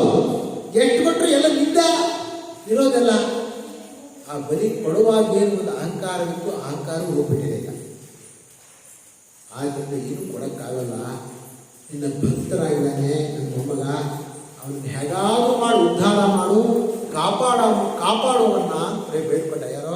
ಪ್ರಹ್ಲಾದ ಬೇಡ್ಕೊಂಡ ಬಲಿಯನ್ನು. ಆ ಬೇಡ್ಕೊಂಡ ಮೇಲೆ ಭಗವಂತ ಆ ಪ್ರಹ್ಲಾದನ ಮಾತಿನ ಮೇರೆಗೆ ಸರಿ ಅನುಗ್ರಹ ಮಾಡ್ತೀನಿ ಅವನಿಗೆ ಅಂತ. ಈಗ ಅವನಿಗೆ ಶಿಕ್ಷೆ ಮುಗಿಯಿತು. ವರುಣಪಾಶ ಕಳಿಸ್ಕೊಳ್ತು ಅಂತ. ಯಾವಾಗ ಕಳಿಸ್ಕೊಳ್ತು? ಯಾವಾಗ ಭಗವಂತ ತಲೆ ಮೇಲೆ ಕಾಲಿಟ್ಟ ಅವಾಗ ಕಳಿಸ್ಕೊಂಡು ಹೋಯ್ತು. ವರುಣಪಾಶ ಮುಂದೆ ಕಳಿಸ್ಕೊಂಡು ಹೋಗಿಲ್ಲ, ಈ ಒಂದು ಭಾವ ಬಂದಂತೆ ಕಳಿಸ್ಕೊಂಡು ಹೋಗ್ತು. ಭಗವಂತ ಯಾರ ತಲೆ ಮೇಲೆ ಕಾಲಿಟ್ಟೋ, ಭಗವಂತನ ಪಾದದ ರೇಣು ಯಾರ ತಲೆ ಮೇಲೆ ಬಿಟ್ಟೋ, ಆ ಕ್ಷಣಕ್ಕೆ ಭಾವಬಂಧನವೇ ಕಲಿಸ್ಕೊಡ್ಬೇಕು. ಇನ್ನೇನು ಪಾಪ ಉಳಿಯುತ್ತೆ, ಇನ್ನೇನು ಹತ್ರ ಯಾವುದು ಶಿಕ್ಷೆ ಕೊಡಬೇಕಾಗಿದೆ. ಕಾಲಿಟ್ಟು ದಬ್ಬದ ಪಾತಾಳಕ್ಕೆ ಹೋಗ್ಬಿಟ್ಟ. ಹೇಳ್ತಾ ಇದ್ದಾನೆ, ಹೋಗು ಪಾತಾಳದಲ್ಲಿರೋ, ಅಲ್ಲಿ ನಾನು ಇದನ್ನು ಭೇಟಿಯಾಗ್ತೀನಿ ಅಂತಾನೆ ಭಗವಂತ. ಇದನ್ನು ಭೇಟಿಯಾಗ್ತೀನಿ, ಅಲ್ಲೇ ಇರ್ತೀನಿ. ಜೊತೆಗೆ ಎಂಥ ಕರುಣಾಮಯಿಂದ ಭಗವಂತ, ಅಲ್ಲಿ ನಿನಗೆ ಬೇಕಾದಷ್ಟು ಭೋಗಗಳು ಸಿಗತ್ತೆ. ಅಲ್ಲಿ ನಿನ್ನನ್ನು ಕಾಯೋಕೆ, ನಿನ್ನ ಬಾಗಿಲ ಮುಂದೆ ಕಾಯ್ತಾ ಇರೋ ನಾನಾಗಿರ್ತೀನಿ, ನಿನ್ನ ದ್ವಾರಪಾಲಕನಾಗಿ ನಾನಿರ್ತೀನಿ ಇಂದ ಭಗವಂತ. ಎಂಥ ಕರುಣಾಮಿ, ಭಕ್ತಾಧೀನ, ಭಕ್ತ ಪಾಲಕ ಅನ್ನುವಂಥದ್ದು ಅದಕ್ಕೆ ಬರುತ್ತೆ. ನಿನ್ನ ದ್ವಾರಪಾಲಕನಾಗಿ ಇರ್ತೀನಿ ಅಂತ ಹೇಳಿದ. ಹಾಗೆ ಹೇಳ್ಬಿಟ್ಟು ಬರಿಯನ್ನು ಪಾತಾಳಕ್ಕೆ ತಳ್ಳಿದ್ರು ಕೂಡ ಪಾತಾಳದಲ್ಲಿ ಅವರಿಗೆ ಎಲ್ಲ ರೀತಿಯ ಭೋಗಗಳು ಸಿಗುವಾಗ ಮಾಡ್ದ. ಜೊತೆಗೆ ಬರೇ ಭೋಗಗಳು ಸಿಕ್ಕಿದಾಗಲ್ಲ, ನನ್ನ ಕಾಲಿನ ಪಾದದ ಏನು ಒಂದು ಧೂಳಿನ ತಲೆ ಮೇಲಿದೆಯಲ್ಲ, ಆ ಗುರುತಿರೋದ್ರಿಂದ ನಿನ್ಗೆ ಯಾವತ್ತೂ ನನ್ನ ವಿಸ್ಮರಣೆ ಬರೋಲ್ಲ, ಯಾವತ್ತೂ ನನ್ನ ವಿಸ್ಮರಣೆ ಬರೋಲ್ಲ. ಎಷ್ಟೇ ಭೋಗ ಬರಲ್ಲ, ಎಷ್ಟೇ ನನ್ನ ವಿಸ್ಮರಣೆ ಯಾವತ್ತೂ ಆಗಲ್ಲ ಅಂಥೇಳಿ ಆ ಬರಿಗೆ ಅನುಗ್ರಹವನ್ನು ಮಾಡಿದ ಭಗವಂತ. ಬರಿಗೆ ಅನುಗ್ರಹ ಮಾಡಿದ. ದೇವತೆಗಳಿಗೆ ಸ್ವರ್ಗಾದಿನ ಸಿಟ್ಟು, ತಾಯಿ ಅವಳ ಅತಿಥಿಗೆ ಏನು ಬೇಕಾಗಿತ್ತು ಅದರಂತೆ ದೇವತೆಗಳಿಗೆ ಮತ್ತು ಸ್ವರ್ಗಾದಿಗಳೆಲ್ಲ ಸಿಕ್ತು. ಹೀಗೆ ವಾಮನಾವತಾರದಿಂದ ತ್ರಿವಿಕ್ರಮನಾಗಿ ಭಗವಂತ ದೇವತೆಗಳಿಗೆ ಸ್ವರ್ಗಾದಿಗಳು ಸಿಗುವಂತೆಯೋ, ಬಲಿಗೆ ಭವಬಂಧನವೇ ಕಳಚುವಂತೆಯೋ ಅನುಗ್ರಹ ಮಾಡಿದ. ಯಾವುದು ಹೇಳಿಲ್ಲ, ಸ್ವರ್ಗ ಬೇಕಾ ಭವಬಂಧನ ಕಳಿಸೋದು ಬೇಕಾ? ಇಂಥ ಭಗವಂತ. ಹೀಗೆ ವಾಮನಾವತಾರದ ಕಥೆಯಾಯಿತು. ಇದಾದ ಮೇಲೆ ಮತ್ಸ್ಯಾವತಾರದ ಕಥೆ ಬರುತ್ತೆ. ಇದಾದ ಮೇಲೆ ಪರಶುರಾಮಾವತಾರ, ರಾಮಾವತಾರದ ಕಥೆಯನ್ನು ಅಲ್ಪ ಸ್ವಲ್ಪವಾಗಿ ಬರುತ್ತೆ ಭಾಗವತದಲ್ಲಿ, ತುಂಬ ಜಾಸ್ತಿ ಬರಲ್ಲ. ಅಂದರೆ ಬೇರೆ ಮಹಾಭಾರತ ರಾಮಾಯಣಾದಿಗಳಲ್ಲಿ ಕಥೆಗಳು ಬರೋದಾದ್ರಿಂದ ಇದು ವಿಸ್ತಾರವಾಗಿ ಬರೋದಿಲ್ಲ. ಪರಶುರಾಮಾವತಾರ ಮಾಡಿ ದುಷ್ಟ ಕ್ಷತ್ರಿಯರನ್ನು ನಾಶ ಮಾಡ್ತಾನೆ, 21 ಸಲ ಭೂಪ್ರದಕ್ಷಿಣೆ ಮಾಡಿ. ರಾಮಾವತಾರದಲ್ಲಿ ರಾವಣಾದಿ ರಾಕ್ಷಸನ್ನೆಲ್ಲ ವಧೆ ಮಾಡ್ತಾನೆ. ಮರ್ತ್ಯಾವತಾರಂ ಮತ್ತು ಮರ್ತ್ಯ ಶಿಕ್ಷಣಂ ಅಂತೇಳಿ ಭಾಗವತಕಾರ ಹೇಳ್ತಾರೆ. ರಾಮ ಮನುಷ್ಯ ರೂಪನಾಗಿ ಅವತಾರ ಮಾಡಿ ಮನುಷ್ಯರು ತಮ್ಮ ಜೀವನದಲ್ಲಿ ಹಾಗೆ ನಡ್ಕೊಳ್ಬೇಕು ಅನ್ನೋದನ್ನು ತೋರಿಸ್ತಾರೆ ಅಂಥೇಳಿ. ಯಾಕೆಂದರೆ ರಾಮನ ಇಡೀ ಜೀವನದಲ್ಲಿ ಅಪ್ಪನ ಬಗ್ಗೆ ಹೇಗಿರಬೇಕು, ಅಮ್ಮನ ಬಗ್ಗೆ ಹೇಗಿರಬೇಕು, ಅಣ್ಣತಮ್ಮನ ಬಗ್ಗೆ ಹೇಗಿರಬೇಕು, ಪ್ರಜೆಗಳ ಬಗ್ಗೆ ಹೇಗಿರಬೇಕು, ಈ ವಿಷಯವನ್ನೇ ಇಡೀ ರಾಮಾಯಣ ಪೂರ್ತಿ ಅವನ ಜೀವನದಲ್ಲಿ ತೋರಿಸ್ಕೊಂಡು ಹೋಗಿದ್ದಾನೆ ಭಗವಂತ ರಾಮ. ಅದಕ್ಕೆ ಭಾಗವತಕಾರರು ಹೇಳಿದರು, ಮರ್ತ್ಯಾವತಾರಂ ಮರ್ತ್ಯ ಶಿಕ್ಷಣ, ನೀವು ಕಲ್ತ್ಕೊಳ್ಬೇಕು ಅನ್ನೋಕ್ಕೋಸ್ಕರವಾಗಿ ರಾಮಾವತಾರವನ್ನು ತೋರಿಸ್ತಾರೆ. ಇದಾದ ಮೇಲೆ ಮುಂದೆ ಭಾಗವತದ ಮುಖ್ಯವಾದಂತಹ ಭಾಗವಾದಂತಹ ಕೃಷ್ಣಾವತಾರದ ಕಥೆ. ಕೃಷ್ಣಾವತಾರದ ಕಥೆಯನ್ನು ಹೇಳಿಬಿಟ್ಟಿದ್ದೀನಿ. ಅದು ಕೃಷ್ಣಾವತಾರದಿಂದ ಇಲ್ಲಿವರೆಗೆ ಬಂದಿದೆ ಕಥೆ. ರಾಸಲೀಲೆ, ರಾಸಕ್ರೀಡೆಯವರೆಗೆ ಕಥೆಯನ್ನು ಹೇಳಾಗಿದೆ. ಬೃಂದಾವನದಲ್ಲಿ ಭಗವಂತ ರಾಸಲೀಲೆಯನ್ನು ತೋರಿಸ್ತಾ ಭಕ್ತಿಯ ಒಂದು ಹೆಚ್ಚುಗಾರಿಕೆಯನ್ನು ಹಾಗೂ ಭಕ್ತಿಯ ಒಂದು ಪರವಶತೆಯನ್ನು, ಭಕ್ತಿಯಿಂದ ಏನು ಅನ್ನೋದನ್ನು ಅದನ್ನು ತೋರಿಸ್ಕೊಟ್ಟ. ಭಗವಂತನಲ್ಲಿ ಹೇಗೆ ಪ್ರೇಮ ಇರಬೇಕು, ಹೇಗೆ ಭಕ್ತರಾಗಿರ್ತಾನೆ, ಹೇಗೆ ಭಕ್ತಿಯನ್ನು ಮಾಡಬೇಕು ಅನ್ನೋದನ್ನು ಆ ರಾಸಲೀಲೆಯಲ್ಲಿ ವಿಶದವಾಗಿ ತೋರಿಸ್ಕೊಡ್ತಾನೆ. ಆ ಭಕ್ತಿಯಿಂದ ಹೇಗೆ ಆ ಬ್ರಹ್ಮಸ್ವರೂಪವನ್ನೇ, ಆ ಪರಮಾತ್ಮನ್ನೇ ತಾನೂ ಉಟ್ಕೊಂಡು ಜ್ಞಾನಿಗಳಾಗಬಹುದು, ಮುಕ್ತರಾಗಬಹುದು ಅನ್ನೋದು ತೋರಿಸ್ತಾ ಭಗವಂತ. ಇದಾದ ಮೇಲೆ ಮುಂದೆ ಹೀಗೆ ವೃಂದಾವನದಲ್ಲಿ ಎಲ್ಲ ಆನಂದವಾಗಿರುವ ಸಮಯದಲ್ಲಿ ಆ ಕಡೆ ಕಂಸ ಅವನು ಯೋಚನೆ ಮಾಡ್ತಾ ಇದ್ದಾನೆ, ಈಗ ಮಾಡಿದಂತಹ ಎಲ್ಲ ಪ್ರಯತ್ನವೂ ವ್ಯರ್ಥವಾಯಿತು. ನಾನು ಏನೇನು ಪ್ರಯತ್ನ ಮಾಡಿದ್ನೋ, ಯಾರ್ಯಾರು ರಾಕ್ಷಸರು ಬೆಳೆಸಿದ್ನೋ ಅವರೆಲ್ಲ ಹತರಾಗ್ಬೋದು, ಏನು ಮಾಡಬೇಕೀಗ ಅಂತ ಯೋಚನೆ ಮಾಡ್ತಾ ಅಕ್ರೂರನು ಕೂಡ ಯದುವಂಶದಲ್ಲಿ ಹುಟ್ಟಿದಂಥವನು, ಗಾಂಧಿನಿ ಸುತ ಅಂತ ಅವನಿಗೆ ಸ್ವಫಲ್ಕನ ಮಗ ಅವನು. ಆ ಅಕ್ರೂರನನ್ನು ನೀನು ಹೋಗಿ ಬಲರಾಮಕೃಷ್ಣನನ್ನು ಮಧುವೆ ಕರ್ಕೊಂಬರ್ಬೇಕು. ಏನು ಯಜ್ಞ ಮಾಡ್ತೀನಿ, ಆ ಯಜ್ಞದಲ್ಲಿ ಒಳ್ಳೆ ರಂಗಮಂಟಪ ಧನುಸ್ಸು ಇರುತ್ತೆ, ಅದನ್ನ ನೋಡೋದು ಬರಬೇಕು, ಕರ್ಕೊಂಬ. ಜೊತೆಗೆ ಹೇಳ್ತಾ ಇದ್ದಾನೆ ಕಂಸ ಇದನ್ನು ನೋಡು, ನನಗೆ ಗೊತ್ತಾಗಿ ಹೋಗಿದೆ ಏನನ್ನ, ಶ್ರೀಕೃಷ್ಣನೇ ನನ್ನನ್ನು ಮೃತ್ಯುವಾಗಿ ಬಂದಿರೋದು, ಅವನು ನಾನು ಕೊಲ್ಲೋದಕ್ಕೆ ಯಾವುದೋ ನಿನಗೆ ಅಂತ ಪ್ರಯತ್ನ ಮಾಡಬೇಕು. ಅದನ್ನು ನೀನು ಸಹಕಾರ ಮಾಡಬೇಕು, ಕರ್ಕೊಂಬರೋದು ಮಾಡು. ಯಾಕೆ ಅಕ್ರೂರನ್ನು ಕಳಿಸ್ತಾ ಇದ್ದಾನೆ ಅಂದರೆ, ಅಕ್ರೂರ ಭಗವಂತನಿಗೆ ಬಹಳ ಭಕ್ತಿ ಇಟ್ಟವರು.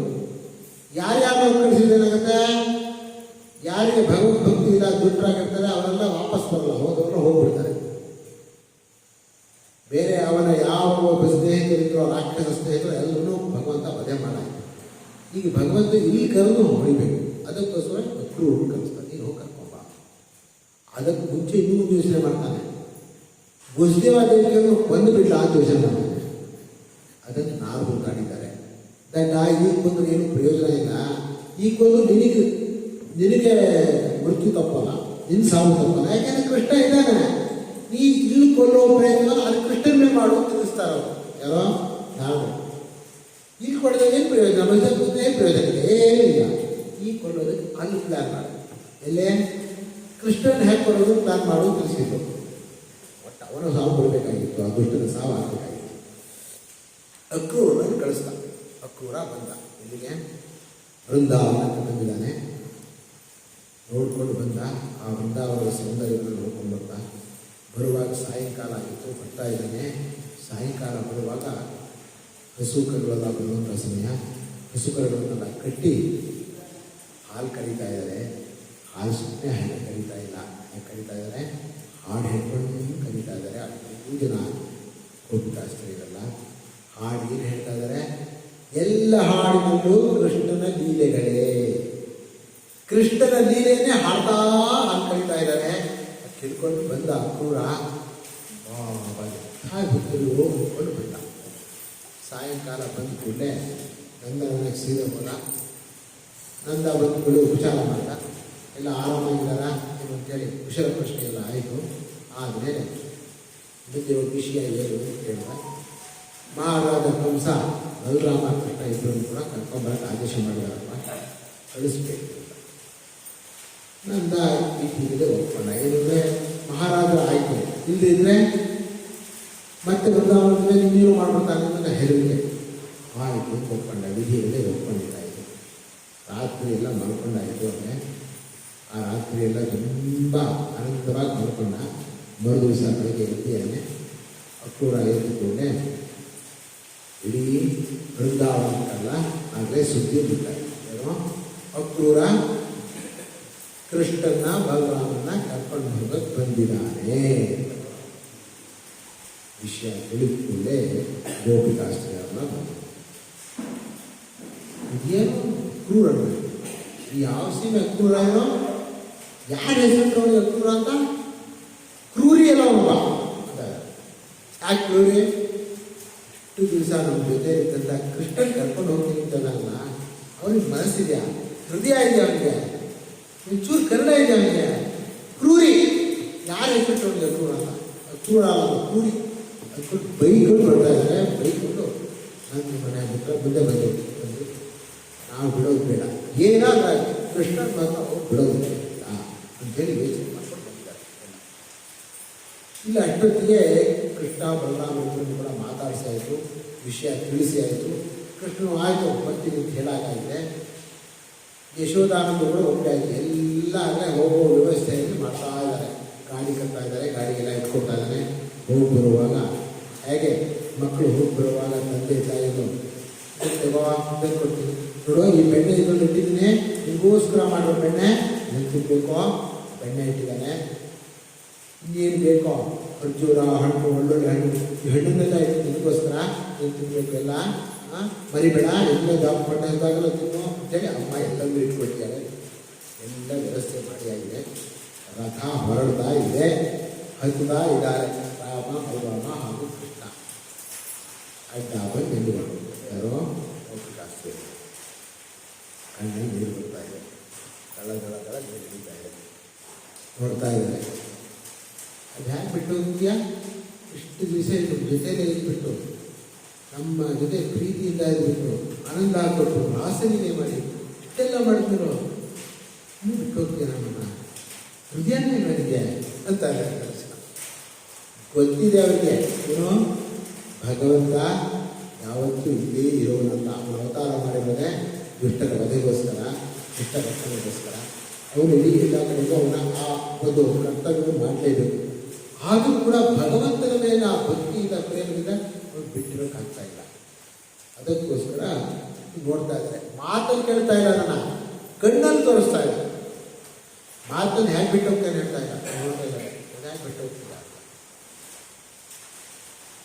ಕೃಷ್ಣ ನೋಡ ಗೊತ್ತಾಯಿತು, ಹೀಗೆ ಹೋದರೆ ಇವರು ಯಾರು ಕೂಡ ಉಳಿಯೋದೇ ಇಲ್ಲ ಅನ್ನಿಸ್ಬೋದು. ಬಂದ ಅಂದ್ಬಿಟ್ಟು ಶಿಷ್ಯ ಮಾಡಬೇಕು, ಬೇಗ ಬಂದ್ಬಿಡ್ತೀನಿ. ಈಗ ಏನು ಎಷ್ಟು ಮಧುರ ಒಂಥರ ಸ್ವಲ್ಪ ದೂರ ಕರೆದಿದ್ದಾನೆ, ಹೋಗ್ತೀನಿ, ಹೋಗಿ ಆರಾಮಾಗಿ ಬಂದ್ಬಿಡ್ತೀನಿ, ಏನು ಯೋಚನೆ ಮಾಡಿ ಆರಾಮಾಗಿ ಈಗ ಬಂದ್ಬಿಡ್ತೀನಿ ಕೇಳ್ದ. ಹೇಳ್ಬಿಟ್ಟು ಸರಿ ನಕ್ಕ. ಕೃಷ್ಣನ ನಗುವನ್ನು ನೋಡಿದ ಕೂಡಲೇ ಅವರೆಲ್ಲರಿಗೂ ದುಃಖ ಹೋಯಿತು, ಕೋಪನೂ ಹೋಯ್ತು, ಎಳೀತು. ಆಮೇಲೆ ಈಗೆಲ್ಲ ಚೆನ್ನಾಗಿದೆ, ನಗ್ತಾ ಇದ್ದಾರಲ್ವಾ, ಸಂತೋಷ ಆಯ್ತಾ, ಬರ್ತೀನಿ ಬೇಗ ಬಂದ್ಬಿಡ್ತೀನಿ ಅಂತ ಹೇಳ್ದ. ರಾಮ್ ರಾಮ್ ಅಂತ ನೋಡ್ತಾ ಇದ್ದಾರೆ. ಎಲ್ಲ ಗೋಪಿಕಾಸ್ತ್ರೀಯರನ್ನು ಯಾರು ರಾಧಾರೂಪರಾಗಿದ್ದಾರೋ ಎಲ್ಲ ರಾಧಾರೂಪರಾದಂಥ ಎಲ್ಲ ಗೋಪಿಕಾಸ್ತ್ರೀಯರನ್ನು ಜೊತೆಗೆ ಯಾರು ಭಗವದ್ಭಕ್ತರಾದಂತಹ ಯಾರು ಅವನ ಸ್ನೇಹಿತರಿದ್ರು ಗೋಪಾಲರು ಎಲ್ರಿಗೂ ರಾಮ್ ರಾಮ್ ಅಂತ ಹೋಗ್ತಾ ಇದ್ದಾರೆ.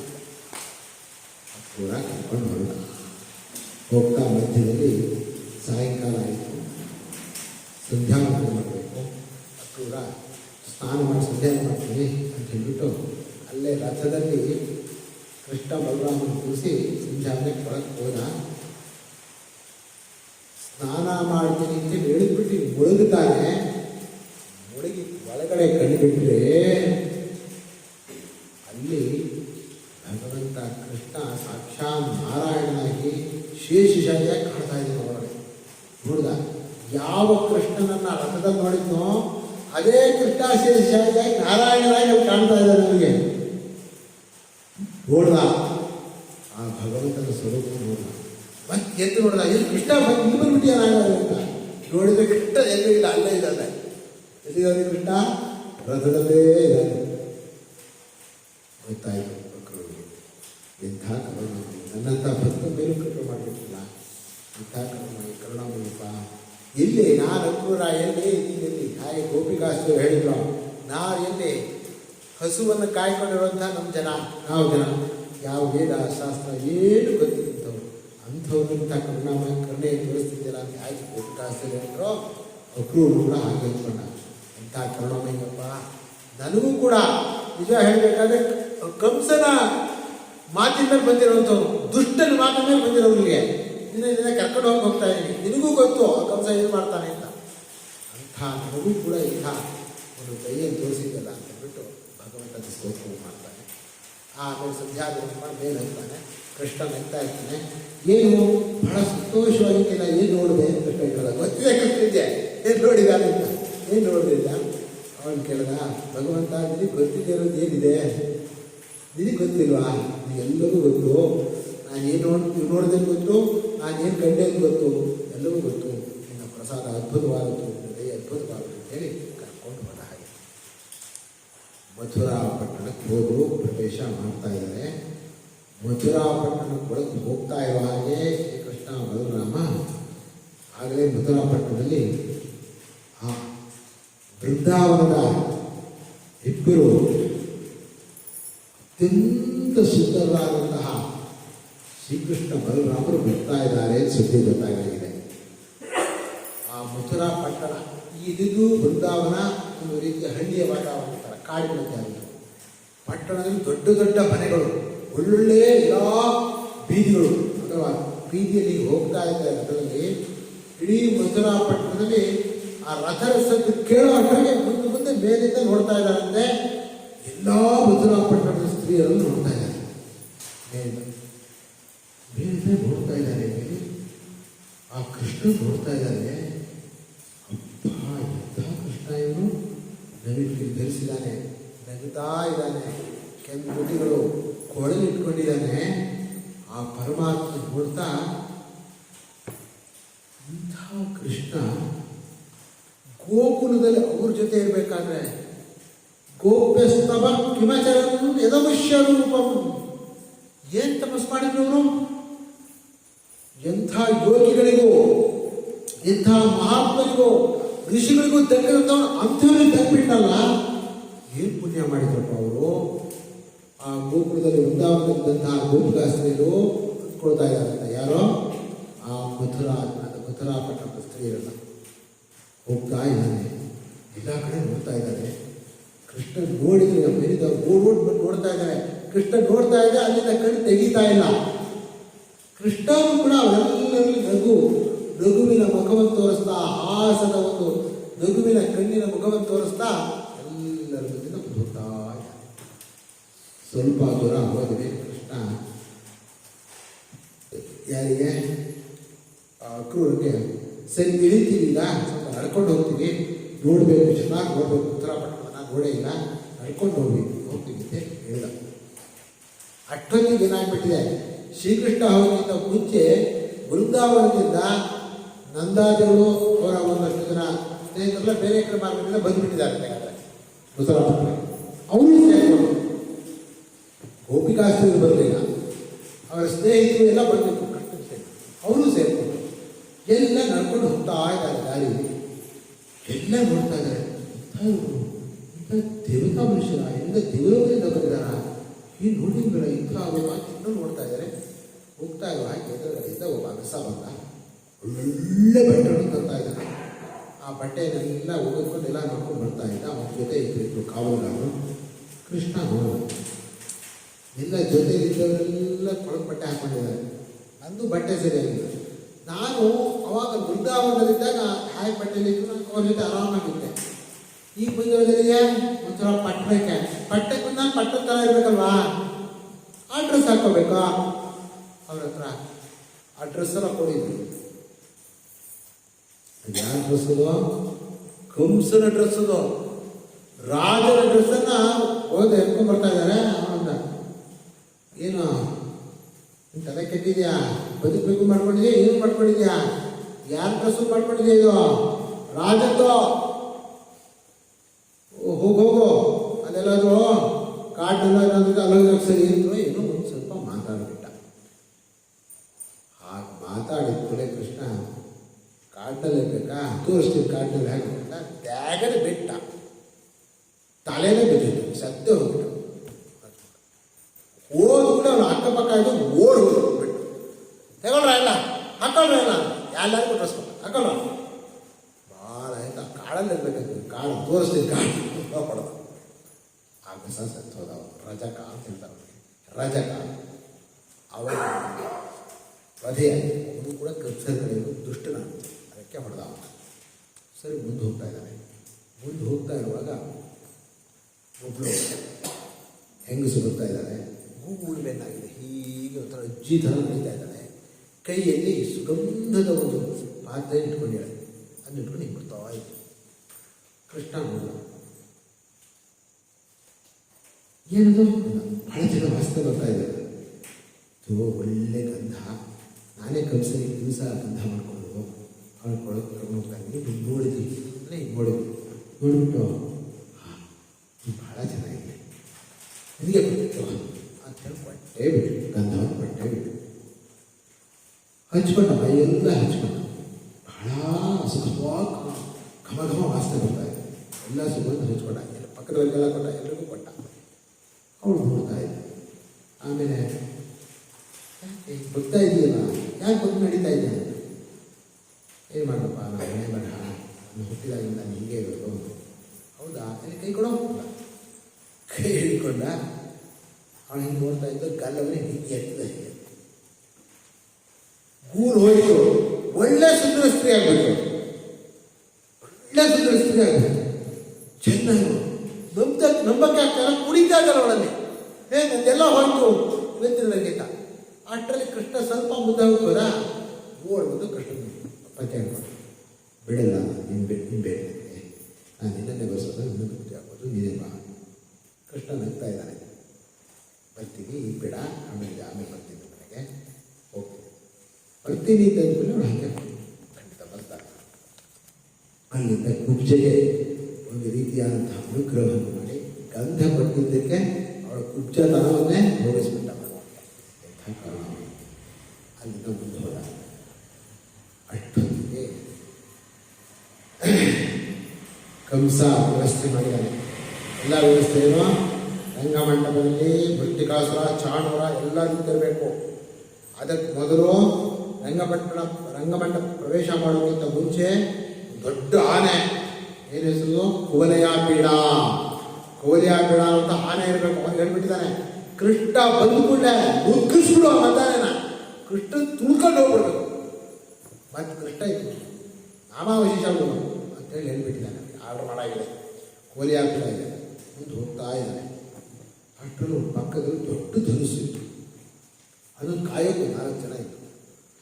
ನೋಡಿದ, ಏನು ಧನುಸ್ಸು ಅಂತ ಒಳಗೆ ಹೋದ. ಧನುಸ್ಸಲ್ಲಿ ಹಿಂಗೆ ಮುಟ್ಟಿಲ್ಲ, ಏನಾಗಿದೆ. ಅಷ್ಟರಲ್ಲಿ ಕಾವಲೇ ಯಾರೋ ಮುಟ್ಟೋದು ಬಿಡಬೇಡ ಹಾಗೆ ಎತ್ತದ ಧನುಸ್ಸನ್ನ ಠಬಾಲ್ ಹೋದ, ಮುರಿದೇ ಹೋಗ್ತದೆ ಧನುಸ್ಸು. ಸಿಡಿದು ಹೊಡೆದ ಕೆಲ್ತಾ ಇತ್ತು. ಆ ಧನುಸ್ಸನ್ನು ಅದುವರೆಗೆ ಯಾರಿಗೂ ಕೂಡ ಎತ್ತಕ್ಕೂ ಆಗಿರಲಿಲ್ಲ. ಮುರಿದೇ ಹೋಯ್ತು ಧನುಸ್ಸು. ಅವರು ಓಡಿ ಮುರಿದು ಬಿಟ್ಟ ಅಂತ ಬಂದರು. 4 ಬಿಟ್ಟ ಇಬ್ಬರು ಹೋದ್ರು, ಇಬ್ಬರು ಓಡೋದು. ಎಲ್ಲ ಕಂಸನ ಕಡೆ ಎಲ್ಲರಿಗೂ ಸರಿಯಾದ ಶಾಸ್ತ್ರ ಮಾಡ್ತಾ ಹೋಗ್ತಾನೆ. ದುಷ್ಟರ ಶಿಕ್ಷಣ, ದುಷ್ಟರ ವಧೆ, ಇಷ್ಟರ ರಕ್ಷಣೆ ಮಾಡ್ಕೊಂಡೆ ಹೋಗ್ತಾ ಇದ್ದಾನೆ. ಎರಡನ್ನೂ ತೋರಿಸ್ತಾ ಇದ್ದಾನೆ. ಕುಬ್ಜೆ ಅನುಗ್ರಹ, ದುಷ್ಟರಿಗೆ ವಧೆ, ಎರಡನ್ನೂ ತೋರಿಸ್ಕೊಂಡೆ ಹೋಗ್ತಾ ಇದ್ದಾನೆ. ಹೋದ. ಇನ್ನು ರಂಗ ಪ್ರವೇಶ ಮಾಡೋಕ್ಕೆ ಹೋಗ್ತಾ ಇರಬೇಕು. ಆನೆ ಎದುರಲ್ಲಿತ್ತು. ಮೇಲೆ ಮಾಡಿದ ನಿಂತಿದ್ದ. ರಂಗ ಪ್ರವೇಶ ಮಾಡಬೇಕು, ದಾರಿ ಬಿಡು ಇಲ್ಲ ಮಾವಡಿ ದಾರಿ ಬಿಡಬೇಕಾ ಅಂತೇಳಿ ಅಂಕುಶದಲ್ಲಿ ತಿವಿದ ಆನೆಗೆ ಮದ ಏರ್ಬಿಟ್ಟಿದೆ. ತುಂಬ ಏನೋ ಮದ ಬರುವಂಥ ಕುಸ್ತಿಯನ್ನೆಲ್ಲ ಪಟ್ಟು ನುಗ್ಗೋ ಮಾಡಿದ್ದಾರೆ. ನುಗ್ಗು ಬಿಡ್ತು ಆನೆ. ಯಾರ ಮೇಲೆ? ಕೃಷ್ಣನ ಮೇಲೆ ನುಗ್ಗುದು. ಕೃಷ್ಣನ್ ಕೇಳಬೇಕಾ? ಆನೆ ಬರೋ ಅಷ್ಟರಲ್ಲಿ ಅಕ್ಕಪಕ್ಕಕ್ಕೆ ನೆಗೆದಾಗಿದೆ ಕೃಷ್ಣ. ಆನೆ ಮುಂದೆ ಹೋಗುತ್ತೆ, ಬಿಡುತ್ತಾ ಕೃಷ್ಣನೇ ಇಲ್ಲ. ಮುಂದೆ ಹೋಯ್ತು, ತಿರುಗಿತು. ಇಲ್ಲಿದ್ದಾನೆ ಮತ್ತೆ ತಪ್ಪಿಸ್ಕೊಂಡ ಅಂತ ಅಲ್ಲಿಗೂ ತಿರುದ ಕೈಲಿಲ್ಲ. ನುಗ್ಗಿತು ಮತ್ತಲ್ಲಿಂದ ನೆಗೆದು ಬಿಟ್ಟು ಹಿಂದ್ಗಡೆಯಿಂದ ಬಂದು ಆನೆಯ ಬಾಲವನ್ನು ಹಿಡ್ಕೊಂಡ ಎಳಿತಾ ಇದ್ದಾನೆ. ಬಾಲವನ್ನು ಎಳಿತಾ ಇದ್ದಾನೆ. ಭಗವಂತನ ಕೈಯಿಂದ ಎಳೆದ್ರೆ ಏನು ಆನೆ ತಡೆಯತ್ತ ದರ ಹಿಂದೆ ಬರ್ತಾ ಇದೆ. ಆನೆ ಹಿಂದೆ ಬರ್ತಾ ಇದೆ. ಆದರೂ ಆನೆ ಅಂತಿತ್ತು. ಮತ್ತೆ ಕಾಲು ಮೇಲೆ ಎತ್ತಿ ತುಳಿತೀನಿ ತೋಯ್ತು. ಕಾಲನ್ನು ಹಿಡಿದು ದಬ್ಬದ ಮುಂಗಡಿ ಮುಂದಕ್ಕೆ ಹಿಂಗೆ ಬಗ್ಗಿತು. ಬಗ್ಗಿದ ಕೂಡಲೇ ದಂತ ಹಿಡ್ಕೊಂಡು ಎಳೆದ ಜೋರಾಗಿ ಮುರಿದೇ ಹೋಯ್ತು. ದಂತದಿಂದ ಹೊಟ್ಟೆ ಜೋರ ಕುಚ್ಚುಚ್ಚಿಬಿಟ್ಟ. ಸತ್ತೇ ಹೋಯ್ತು ಆನೆ. ಕೋಲಿ ಆಮೇಲೆ ಆನೆ ಸತ್ತು ಹೋಯ್ತು. ಮೇಲಿರುವಂಥ ಯಾರಿಗೂ ಅವನು ನೆಗೆದಿದ್ದ. ಅವನು ಹಾಗ ನಾನು ಬರ್ತೀನಿ ಹೊಡೆಯಕ್ಕೆ ಬಂದ. ಬಲರಾಮ ಪಕ್ಕದಿಂದ ಬಾಚ್ ಹೊಡೆದ. ಅವನು ಹೊಡಿದ. ಇಬ್ಬರು ಕೋಲಿ ಆಪೇಡ ಆನೆ ಹೋಯಿತು. ಇದೆಲ್ಲ ವರ್ತಮಾನ ಹೋಗ್ತಾ ಇದೆ ಕಂಸನಿಗೆ. ಧರಿಸ್ಬೋದು ಗೊತ್ತಾಗ್ತಾ ಇದೆ. ಭಯ ಆಗ್ತಾ ಇದೆ ಅವನಿಗೆ. ಆಯಿತು, ಬರ್ತಾ ಇದ್ದಾನೆ ರಂಗ ಪ್ರವೇಶ ಮಾಡ್ತೀನೀಗ ಅಂತೇಳಿ ರಂಗಕ್ಕೆ ಕಾಲಿಡ್ತಾ ಇದ್ದಾನೆ ಭಗವಂತ.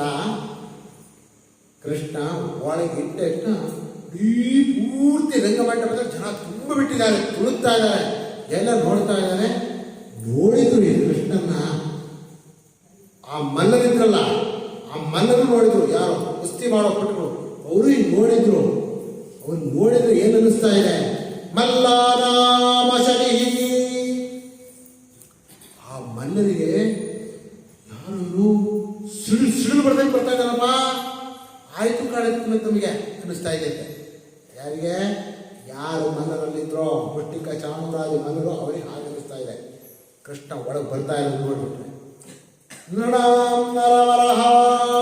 ಸಾಮಾನ್ಯರಿಗೆ ಯುದ್ಧ ಗಾಂಭೀರ್ಯವನ್ನು ನಡೀತಾ ಇದೆ. ಹೇಗೆ ನಡೀತಾ ಇದೆ ನೋಡು ಅಂಥೇಳಿ ನೃಣಾಂ ನರವರಹ. ಸ್ತ್ರೀನಾಂ ಸ್ಮರೋ ಮೂರ್ತಿಮಾನ್. ಹೆಂಗಸಲ್ಲ ಮನ್ಮಥನೇ ಬಂದ್ಬಿಟ್ಟ ಕಾಣುತ್ತಿಲ್ಲಿಗ. ಸಾಕ್ಷಾತ್ ಮನ್ಮಥ. ಅಪ್ಪ ಎಂಥ ಸೌಂದರ್ಯ! ಇದು ದೇವಲೋಕದಲ್ಲೂ ಬ್ರಹ್ಮಲೋಕದಲ್ಲೂ ಬಂದಿರಬೇಕಪ್ಪ. ಬೇರೆ ಯಾರಿಗೂ ಈ ಸೌಂದರ್ಯ ಇಲ್ಲ ಅಂದರೆ ಸ್ತ್ರೀಯರಿಗೆಲ್ಲ ಹೆಂಗಸರಿಗೆಲ್ಲ ಅನ್ನಿಸ್ತಾರೆ. ಶ್ರೀನಾಂ ಸ್ಮರೋ ಮೂರ್ತಿಮಾನ್ ಗೋಪಾನಾಂ ಸ್ವಜನ. ಗೋಕುಲದಿಂದ ಬೃಂದಾವನದಿಂದ ಬಂದಿದ್ದು ಅಷ್ಟೇ. ನಮ್ಮವನ್ ಬಂದಾಗ ಕೃಷ್ಣ ಅಂತ ಇದ್ದಾರೆ. ನಮ್ಮವನ್ ಬರ್ತಾ ಇದ್ದಾನೀಗ. ಹೇಗಾದ್ರೂ ಒಂದು ರಂಗಪ್ರವೇಶಕ್ಕೆ ನಮ್ಮ ಊರಿನವರು ನಮ್ಮ ಜಿಲ್ಲೆಯವರು ಇದ್ರೆ ಎಲ್ಲೋ ಬೇರೆ ರಾಜ್ಯಕ್ಕೆ ಹೋದಾಗ ನಮ್ಮ ಜಿಲ್ಲೆಯವರು ನಮ್ಮೂರು ನಮ್ಮವನೇನೋ ಬರ್ತಾ ಇದ್ದಾನೆ. ಗೋಪಾಲಕರಿಗೆಲ್ಲ ಅನ್ನಿಸ್ತಾ ಇದೆ ನಮ್ಮವನು ಬರ್ತಾ ಇದ್ದಾನೆ. ಶ್ರೀರಾಮ ಗೋಪಾಲಾಂಶನು ಅಲ್ಲಿರುವಂತಹ ಬೇರೆ ಬೇರೆ ದುಷ್ಟರು ಇವನಿಗೆಲ್ಲರೂ ಮಾಡ್ತಾನೆ. ನಮಗೆಲ್ಲ ತಕ್ಕ ಶಾಸ್ತಿ ಮಾಡ್ತಾನೆ. ಕಂಸ ನೋಡ್ತಾ ಇದ್ದಾನೆ. ಓಹೋ ಏನು ನಡೆಯಲ್ಲ ಇವತ್ತು ಆಯ್ತು ಕಾಣುತ್ತೆ ಅಂತ ಕಂಸನಿಗೆ ಅನಿಸ್ತಾ ಇದೆ. ಆಮೇಲೆ ದೊಡ್ಡವರು ಯಾರಿದ್ರು ಅವರೆಲ್ಲರೂ ನನ್ನ ಮಗನ ಕಾಣ್ತಾನೆ. ಎಲ್ರಿಗೂ ನನ್ನ ಯಾರ್ಯಾರಿಗೆ ಮಕ್ಕಳು ದೂರದಲ್ಲಿದ್ದಾರೆ ನನ್ನ ಮಗ ಶಿಶು. ತಾಯಂದ್ರಿಗೆಲ್ಲ ನಾನು ಬೆಳೆಸ್ತಿರ್ತಾನಲ್ಲ ಇವು ಹೇಗೆ ಕಾಣ್ತಾ ಇದ್ದಾನೆ ಅಂತ ಅನಿಸ್ತಾ ಇದೆ. ಸುಪಿತ್ರೋ ಶಿಶು ಮೃತ್ಯುರ್ಭೋಜಪತೇ ವಿರಾಟ್ ಅವಿದುಷಾ. ಆ ಭೋಜಪತಿ ಯಾರೋ ಕಂಸ. ಕಂಸನಿಗೆ ಸಾಕ್ಷಾತ್ ಮೃತ್ಯು ಬರ್ತಾ ಇದ್ದಾನೆ. ಯಮ ಬರ್ತಾ ಇದ್ದಾನೆ ಅನ್ನಿಸ್ತಾ ಇದೆ ಕಂಸನಿಗೆ. ವಿರಾಟ್ ಅವಿದುಷಾ ವೃಷ್ಣೀನಾಂ ಪರದೇವತಾ. ಯಾರು ಸ್ವಲ್ಪ ಅಲ್ಪ ಶಾಸ್ತ್ರಾದಿಗಳು ಓದಿದ್ರೋ ಇವನೇ ಕಣ. ಆ ವೇದದಲ್ಲಿ ಹೊಗಳ್ತಾರಲ್ಲ ಪರಮಾತ್ಮನ, ಇವನೇ ಬೇರೆ ಇದ್ದಾನೆ. ವಿಶ್ವರೂಪ ಸರ್ವಸ್ವರೂಪ ಸೃಷ್ಟಿಕರ್ತ ಅಂತಾರಲ್ಲ ಇವನೇ ಅಂತ ಇದ್ದಾರೆ. ಹೀಗೆ ಒಬ್ಬೊಬ್ಬರಿಗೆ ಒಂದೊಂದು ರೀತಿಯಾಗಿ ಕಾಣ್ತಾ ಇದ್ದಾನೆ ಭಗವಂತ. ಅಂದರೆ ಅವರವರ ಭಾವನೆಗೆ ತಕ್ಕಂತೆ ಭಗವಂತ ಕಾಣ್ತಾ ಇದ್ದಾನೆ. ಬಂದ ಪರದೇವತೆ ವಿದಿತ ರಂಗಂಗದ ಸಾಗ್ರದ ಮಲ್ಲಾರಾಮಶನಿ ನೃಣಾಂ ನರವರಃ ಸ್ತ್ರೀಣಾಂ ಸ್ಮರೋ ಮೂರ್ತಿಮಾನ್ ಗೋಪಾನಾಂ ಸದನಃ ಅಸತಾಂ ಕ್ಷಿತಿಭುಜಾಂ ಶಾಸ್ತಾ ಸ್ವಪಿತ್ರೋ ಶಿಶು ಮೃತ್ಯುರ್ಭೋಜಪತೇಃ ವಿರಾಡವಿದುಷಾಂ ತತ್ವಂ ಪರಂ ಯೋಗಿನಾಂ ವೃಷ್ಣೀನಾಂ ಪರದೇವತೆ ವಿದಿತಃ ರಂಗಂಗತ ಸಾಗ್ರದಃ. ಒಬ್ಬನೇ ಬರ್ತಾ ಇಲ್ಲ, ಬಂದ ಕೃಷ್ಣ ಜೊತೆಗೆ ಬಲರಾಮನು ಬರ್ತಾ ಇದ್ದಾನೆ. ಇಬ್ಬರು ರಂಗ ಪ್ರವೇಶ ಮಾಡಿ ರಂಗ ಪ್ರವೇಶ ಆದಮೇಲೆ ತುಂಬ ಜನ ನೋಡಿದ್ರಂತೆ. ಆ ಕಡೆಯಿಂದ ಮಲ್ಲರು ಬಂದರು ಕೈ ತೋರ್ಕೊಂಡು ಹಾಳು ಮಾಡಿಬಿಟ್ಯಾನೆ ಯಾರೋ ಕಂಸ. ಹ್ಯಾಕ್ ಕಂಡ್ರು ಕೂಡ ಇದು ಆರ್ಡರ್ ಮಾಡಿದ್ಮೇಲೆ ಹೋಗದೆ ಇರೋಕ್ಕಾಗಲ್ಲ. ಚಾಣೂರ ಹೇಳ್ದ, ಓಹೋ ನೀನೇನಾ ಬೃಂದಾವನ ಕೃಷ್ಣ, ನೀನೇನಾ ಬಾ ಕುಸ್ತಿ ಮಾಡೋಣ. ರಾಜ ನೋಡ್ಬೇಕಂತೆ, ರಾಜ ಸಂತೋಷ ಪಡಿಸ್ಬೇಕು. ಆಗತ್ತಾ ಕುಸ್ತಿ ಮಾಡ್ತೇನೆ ಅಂದಿದ್ದಾರೆ ಅಂತ ಇದ್ದಾನೆ. ನಿನಗಾಗ್ತಾ ಏನು? ಆ ತೃಣಾವರ್ಧನ್ ಸಾಯಿಸಿದ್ಯಾ, ಆ ಅಘಾತನೂ ಸಾಯಿಸಿದ್ಯಾ, ನಿನಗಾಗ್ತಾ ಏನೋ ಭಾಳ. ನೀನು ಸಣ್ಣವನು ತಗೊಂಡ್ರೆ ಸಣ್ಣವನು ನನಗೆ ಗೊತ್ತಿಲ್ವಾ ನೀನು ಎಂಥವ್ರನ್ನ ಹೊಡೆದಿದ್ಯಾ ಅಂತ. ಬಾಬಾ ಆಗತ್ತೆ ಅಂತ ಅವ್ರು ಹೇಳ್ತಾ ಇದ್ದಾರೆ. ಮುಷ್ಟಿಕಾಸ ನಿನ್ನ ಅಣ್ಣ ಬಲರಾಮ ಇದ್ದಾನೆ, ನಮ್ಮ ಜೊತೆ ಕುಸ್ತಿ ಆಡಿದೆ ಅಂತ ಹೇಳ್ದ. ಭಗವಂತ ನಗ್ತಾ ಇದ್ದಾನೆ, ಏನು ಮಾತಾಡಿಲ್ಲ, ಬರ್ತಾ ಇದ್ದಾನೆ. ಅಲ್ಲಿರೋಲ್ಲ ನೋಡಿ ಒಂದಷ್ಟು ಜನ ನೋಡಿದ್ರು. ಏನಿದು ಆ ರಾಕ್ಷಸರು ಅಂತ ಇದ್ದಾರೆ, ಭೂತಾಕಾರವಾಗಿದ್ದಾನೆ. ಚಾಣೂರ ಮುಷ್ಟಿಕಾಸ 10-12 ವರ್ಷದ ಮಗು. ಇದನ್ಯಾಯಪ್ಪ, ಇದು ಯಾವತ್ತ ಹೀಗೆ ಕುಸ್ತಿ ಉಂಟಾ? ಕುಸ್ತಿ ಆದರೆ ಸಮಬಲ ಇರಬೇಕು ಇಬ್ಬರಿಗೆ. 12 ವರ್ಷದ ಮಗು ಅವ್ನು ನೋಡಿದ್ರೆ ಭೂತಾಕಾರವಾಗಿದ್ದಾನೆ, ರಾಕ್ಷಸ ರೀತಿಯಲ್ಲಿದ್ದಾನೆ, ಹೆಸರಿಯಾಗಿಲ್ಲ. ಒಂದಷ್ಟು ಜನ ಬಹಳ ಅನ್ಯಾಯ ಅಂತ ಅಂದ್ಕೊಂಡು ಎದ್ದೇ ಹೋಗುತ್ತೆ. ಇನ್ನೊಂದಷ್ಟು ಜನ ನೋಡೋಣ ಏನಾಗತ್ತೆ, ಪರವಾಗಿಲ್ಲ ಅಂತ ಕಾಣುತ್ತೆ ಅಂತ. ಹೀಗೆ ಒಬ್ಬೊಬ್ಬರು ಒಂದೊಂದು ರೀತಿಯಾಗಿ ಮಾತಾಡ್ತಾ ಇದ್ರು. ಕೃಷ್ಣ ಯಾವುದಕ್ಕೂ ಕೂಡ ತಲೆ ಕೆಡಿಸ್ಕೊಳ್ಳದೆ ಬಂದ. ಚಾಣೂರ ಅಷ್ಟರಲ್ಲೇ ಮುಗ್ಗುಬಿಟ್ಟ ಹೊಡೆಯೋಕ್ಕೆ. ಅವನು ಹೊಡೆಯೋದಕ್ಕೆ ಮುಂಚೆನೇ ಕೃಷ್ಣ ಮುಷ್ಟಿಕಾಸುರನು ನುಗ್ಗದ ಬಲರಾಮ ಸ್ವಲ್ಪ ಗಟ್ಟಿ, ಅವನು ತಪ್ಪಿಸ್ಕೊಳ್ಳೋದಿಲ್ಲ. ಏನಂದರೆ ಬಂದರೆ ಹೊಡೆಯೋದು ಅಂತ. ಕೃಷ್ಣನು ಎಲ್ಲರೂ ತಪ್ಪಿಸ್ಕೊಳ್ಳೋದು ಹೇಗೆ ಹೊಡಿಬೇಕು ದುಡ್ಡು. ಹೀಗೆ ಇಬ್ಬರು ಕೂಡ ಮಲ್ಲ ಯುದ್ಧವನ್ನು ಆರಂಭ ಮಾಡಿದ್ರು. ಜೋರಾಗಿ ಒಬ್ಬರಿಗೊಬ್ಬರು ಹೊಡೆದಾಡ್ತಾ ನುಗ್ಗುತ್ತಾ ಹಿಡ್ಕೊಳ್ತಾ ದೂಡ್ತಾ ಮಲ್ಲ ಯುದ್ಧ ಶುರುವಾಯಿತು. ಮಲ್ಲ ಯುದ್ಧ ಶುರುವಾಗಿ ಸ್ವಲ್ಪ ಹೊತ್ತಾದ್ಮೇಲೆ ಚಾಣೂರನಿಗೆ ಸುಸ್ತಾಗಕ್ಕೆ ಶುರುವಾಯಿತು. ಭಗವಂತ ತಪ್ಪಿಸ್ಕೊಳ್ತಾ ಇದ್ದಾನೆ, ಹೊಡಿತಾ ಇದ್ದಾನೆ. ಚಾಣೂರನು ಹೊಡೆದಕ್ಕೆ ಸಿಗ್ತಾ ಇಲ್ಲ, ಅವನಿಗೆ ಸುಸ್ತಾಯಿತು. ಸುಸ್ತಾದ್ಮೇಲೆ ಹಿಡ್ಕೊಂಡ ಭಗವಂತ ಹಿಂದಿನಿಂದ ಬಿಡಿಸ್ಕೊಳಕ್ಕಾಗಿಲ್ಲ. ಕೆಳಗೆ ಮ್ಯಾಟ್ ತುಳಿದು ಗುದ್ದ ಓಗೆ ಬಿಟ್ಟ ಚಾಣೂರು. ಅದೇ ರೀತಿಯಾಗಿ ಮುಷ್ಟಿಕಾಸುರನು ಬಲರಾಮ ಹೊಡೆದು ಅವರಿಬ್ಬರು ವಧೆ ಆದ್ಮೇಲೆ ಅವ್ರ ಕಡೆ ಇದ್ರಲ್ಲ ಬೇರೆ ಬೇರೆ ಮಲ್ಲರು, ಕುಸ್ತಿಪಟುಗಳು, ಬೇರೆ ಮಲ್ಲರು ಇದ್ರಲ್ಲ ಕುಸ್ತಿಪಟುಗಳು, ಅವರೆಲ್ಲ ತೋಮನಶ ಬಲ ಅಂತ ಇನ್ನೊಂದು ಅಕ್ಷರ ಆಯಿತು. ಅವರೆಲ್ಲ ಹೊಡಿವ ಬಂದು ಬಲರಾಮ ಒಬ್ಬರು 4 ಜನ 1000, ಇವರು 4 ಜನ 1000 ಎಲ್ಲ ಹೋದ್ರು. ಅಷ್ಟು ಜನ ಹೋದ್ಮೇಲೆ ಅಲ್ಲಿ ಉಳಿದು ಸಾಮಾನ್ಯ ಸಣ್ಣ ಪಟ್ಟ ಮಲ್ಲರಲ್ಲ ಓಡ್ ಹೋಗ್ಬಿಟ್ಟು, ಓಹೋ ಈಗ ಇಲ್ಲಿದ್ರೆ ನಾವು ಬದುಕೋದಿಲ್ಲ ಅಂತ ಹೇಳಿ ಓಡೇ ಹೋಗ್ಬೇಕು. ಎಲ್ಲ ಓಡ್ ಹೋದ್ಮೇಲೆ ಈಗ ಕಂಸ ಹಿಡ್ಕೊಂಡ್ರವ್ರನ್ನ ಸಾಯಿಸ್ರ ಅಂದ್ಕೊಂಡು ಬೇರೆ ನುಗ್ಗಿ ಓಡ್ತಾ ಇದ್ದಾನೆ. ಯಾರಾದ್ರೂ ಹಿಡ್ಕೋಬೇಕಂತ ಕೃಷ್ಣನ. ಅವನು ಹಿಡಿಯಕ್ಕೆ ಬರ್ತಾ ಇಲ್ಲ. ಕೃಷ್ಣನ ಹಿಡ್ಕೊಂಡ್ರ ಸಾಯಿಸ್ರ ಕೃಷ್ಣನ ಹಾಕೊಂಡು ಓಡ್ತಾ ಇದ್ದ.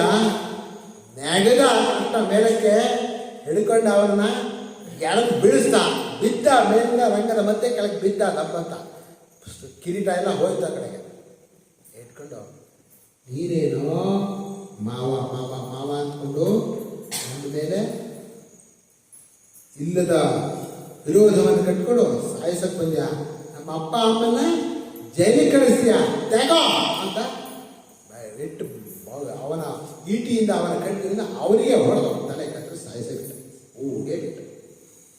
ಕಂಸನ ವಧೆಯು ಆಗೋಯಿತು. ಕಂಸನ ವಧೆ ಆದಮೇಲೆ ಎಲ್ಲ ಜನರಿಗೂ ಸಂತೋಷ ಆಯಿತು. ಅವರಿಗೆ ಮಹಾರಾಯ ಇಷ್ಟು ದಿವಸ ದುರಾಡಳಿತ ಇತ್ತು, ನಮ್ಮನ್ನೆಲ್ಲ ಎಲ್ಲ ರೀತಿಯಲ್ಲಿ ತೋರಿಸ್ತಾ ಇದ್ರು, ಹೋದ ದುಷ್ಟ ಹೋದ ಅಂತ ಇಡೀ ಮಥುರಾಪಟ್ಟಣ ಜನಕ್ಕೆ ಆನಂದ ಆಯಿತು. ನೋಡಿ ಎಂಥ ರಾಜ ಇರಬೇಕು. ರಾಜ ಹೋದರೆ ಆ ಪ್ರಜೆಗೆ ಆನಂದ ಆಗಿಬಿಟ್ಟಾಗ ಎಷ್ಟು ದುಷ್ಟ ಇರ್ಬೋದು. ಹಾಗೆ ಎಲ್ಲರೂ ಆನಂದ ಪಟ್ಟರು. ಅಪ್ಪ ತಪ್ಪಲ್ಲ, ಇದು ನಾಳೆ ಇವನು ಪಜಿತಿ ಇಲ್ವಾ, ಇವನು ಒಂದು ಎಂಥದ್ದು ಇವನ ಕಷ್ಟ, ಇವನು ಕೊಡುವಂಥ ಕಷ್ಟ, ಇವನ ಒಂದು ಕಿರುಕುಳ ಯಾವುದೂ ಇಲ್ಲ, ಇವನು ಕಿರುಕುಳ ಏನೂ ಇಲ್ಲ ಅಂದ್ಕೊಂಡು ಎಲ್ಲ ಸಮಾಧಾನ ಪಟ್ಟರು. ಆಮೇಲೆ ರಾಮಕೃಷ್ಣರಿಬ್ಬರು ಕೂಡ ಬಂದು ವಸುದೇವ ದೇವಿಗೆ ನಮಸ್ಕಾರ ಮಾಡಿದರು. ನಮಸ್ಕಾರ ಮಾಡಿ ಉಗ್ರಸೇನನ್ನು ಕೂಡ ಜೈಲಿಂದ ಬಿಡಿಸಿ ಅವರನ್ನೇ ರಾಜ ಮಾಡಿದರು. ಉಗ್ರಸೇನ ನೀವೇ ರಾಜ ಆಗಿರ್ತಾನೆ. ಇಲ್ಲ ಇಲ್ಲ, ನಾವು ಯದುವಂಶದವರು ರಾಜ ಆಗೋಲ್ಲ, ನೀವೇ ರಾಜರಾಗಿರ್ಬೇಕು. ಉಗ್ರಸೇನ ರಾಜನಾಗಿ ಮಾಡಿದರು. ಅಪ್ಪ ಅಮ್ಮ ನಮಸ್ಕಾರ ಮಾಡಿ ಇಬ್ಬರು ಕೂಡ ಅಪ್ಪ ಅಮ್ಮ ಇಬ್ಬರು ತಪ್ಪಿಕೊಟ್ರು. ಇಷ್ಟು ವರ್ಷ ಗೊತ್ತಿದ್ದು ಮಕ್ಕಳು ಗೊತ್ತಿದ್ದು ನೋಡೋಕೆ ಆಗಿಲ್ಲ, ಮಕ್ಕಳು ಗೊತ್ತಿದ್ರು ಆಟ ಆಡಿಸೋ ಆಗಿಲ್ಲ, ಮಕ್ಕಳು ಗೊತ್ತಿದ್ರು ಮುದ್ದಿಸೋ ಆಗಿಲ್ಲ. ಎಂಥ ಒಂದು ದೈವ ವಿಧಿ ನೋಡಿ. ಯಾರಿಗೆ ವಸುದೇವ ದೇವರಿಗೆ ಅಪ್ಪುಕೊಂಡು ದಾಟ್ಕೊಂಡು ಕಂದಿರಿಸಿದ್ರು. ಮಕ್ಕಳಾಗಿ ಹುಟ್ಟಿದ್ರು. ಒಂದು ದಿವಸ ನಿಮ್ಮ ಆ ಒಂದು ತದು ನೋಡಿ ಕೇಳಲಿಲ್ಲ, ಒಂದು ದಿವಸ ತಲೆ ಮೇಲೆ ಬಳಸ್ಕೊಳ್ಳಿಲ್ಲ, ಒಂದು ದಿವಸ ಹಾಲು ಕುಡಿಸ್ತಿಲ್ಲ, ಒಂದು ದಿವಸ ತಿನ್ನಿಸ್ತಿಲ್ಲ, ಒಂದು ದಿವಸ ನಡೆಸ್ತಿಲ್ಲ, ಯಾವ ಸುಖವನ್ನು ಪಟ್ಟಿಲ್ಲ ಅಂತೇಳಿ ಬಹಳ ಅರ್ಥ ಬಿಡ್ತಾರೆ. ಸಮಾಧಾನ ಮಾಡ್ತಾರೆ ಕೃಷ್ಣ. ಇಬ್ಬರನ್ನು ಕೂಡ ಸಮಾಧಾನ ಮಾಡಿ ಆದಮೇಲೆ ಆಮೇಲೆ ಅವ್ರ ಜೊತೆ ಒಂದಷ್ಟು ದಿವಸ ಆನಂದವಾಗಿರ್ತಾರೆ. ಅಲ್ಲೇ ನಂದಾದಿಗಳು ಒಂದಷ್ಟು ದಿವಸ ಆಯಿತು. ಅವರು ವಾಪಸ್ ಹೋಗ್ತಾರೆ. ಮತ್ತೆ ವರಜಕ್ಕೆ ಬೃಂದಾವನ ವಾಪಸ್ ಹೋಗ್ತಾರೆ. ಇದಾದಮೇಲೆ ಭಗವಂತನಿಗೆ ಉಪನಯನ ಮಾಡಬೇಕು. ಉಪನಯನವನ್ನು ಮಾಡ್ತಾರೆ. ಆಮೇಲೆ ಭಗವಂತ ನಾನು ಎಲ್ಲರಾಗೆ ಗುರುಕುಲಕ್ಕೆ ಹೋಗ್ಬೇಕು, ಕಲ್ತ್ಕೋಬೇಕು, ಗುರುಗಳ ಹತ್ರ ಹೋಗ್ಬೇಕು ಅಂತ ಹೇಳ್ಬಿಟ್ಟು ಯೋಚನೆ ಮಾಡಿ ಪ್ರಪಂಚದ ಒಂದು ಕಲ್ಯಾಣಕ್ಕೋಸ್ಕರ ಪ್ರಪಂಚಕ್ಕೆ ತೋರಿಸೋಕ್ಕೋಸ್ಕರವಾಗಿ ಗುರುಕುಲಕ್ಕೆ ಹೋಗ್ತಾನೆ. ಸಾಂದೀಪನಿ ಅನ್ನುವಂತಹ ಗುರುಗಳ ಹತ್ರ ಬಲರಾಮ ಕೃಷ್ಣ ಇಬ್ಬರು ಹೋಗ್ತಾರೆ. 64 ದಿವಸ ಇರ್ತಾರಂತೆ. 64 ದಿವಸದಲ್ಲಿ 64 ವಿದ್ಯೆಯನ್ನು ಕಲ್ತ್ಕೊಳ್ತಾರೆ. ನಿಜವಾಗಿ ಭಗವಂತನಿಗೆ ಯಾವ ಮಂತ್ರಕ್ಕೆ ಹೋಗುವಂತಹ ಪ್ರಸಕ್ತಿಯೂ ಇಲ್ಲ. ಸ್ವಯಂ ವಿದ್ಯಾ ಸ್ವಭಾವನಿಗೆ ಸರ್ವಜ್ಞ ಅವನಿಗೆ ಏನು ಬೇಕಾಗಿಲ್ಲ. ಆದರೂ ಪ್ರಪಂಚಕ್ಕೆ ತೋರಿಸಬೇಕು, ಗುರುಗಳನ್ನು ಇಟ್ಕೊಳ್ಬೇಕು, ಗುರುಗಳ ಜೊತೆ ಇರಬೇಕು. ಗುರುಕುಲ ಮಾಡೋದೊಂದು ವಿಶೇಷವಾದಂತಹ ಒಂದು ಸಾಧನೆ, ಅದೊಂದು ಕರ್ತವ್ಯ ಅನ್ನೋದು ತೋರಿಸೋಕ್ಕೋಸ್ಕರವಾಗಿ ಗುರುಕುಲಕ್ಕೆ ಹೋದ. ಆ ಗುರುದಕ್ಷಿಣೆಯನ್ನು ಕೊಡ್ತಾನೆ. ವಿಶೇಷವಾದಂತಹ ಗುರುದಕ್ಷಿಣೆ ಅವರ ಗುರುಗಳು ಸಾಂದೀಪನಿಯ ಮಗ ಪ್ರಾಣ ಕಳ್ಕೊಂಡಿರ್ತಾನೆ. ಸಮುದ್ರದಲ್ಲಿ ಪ್ರಾಣ ಹೋಗಿರ್ತದೆ. ಆ ಪ್ರಾಣ ಕಳ್ಕೊಂಡಂತಹ ಮಗನ ತಂದುಕೊಡ್ತಾನೆ. ಸಮುದ್ರಕ್ಕೆ ಹೋಗಿ ಪಂಚಜನ ಅನ್ನುವಂತಹ ರಾಕ್ಷಸನ ಸಾಯಿಸಿ ಅಲ್ಲಿರೋಲ್ಲ. ಮತ್ತೆ ಅಲ್ಲಿಂದ ಯಮಪುರಿಗೆ ಹೋಗ್ತಾರೆ.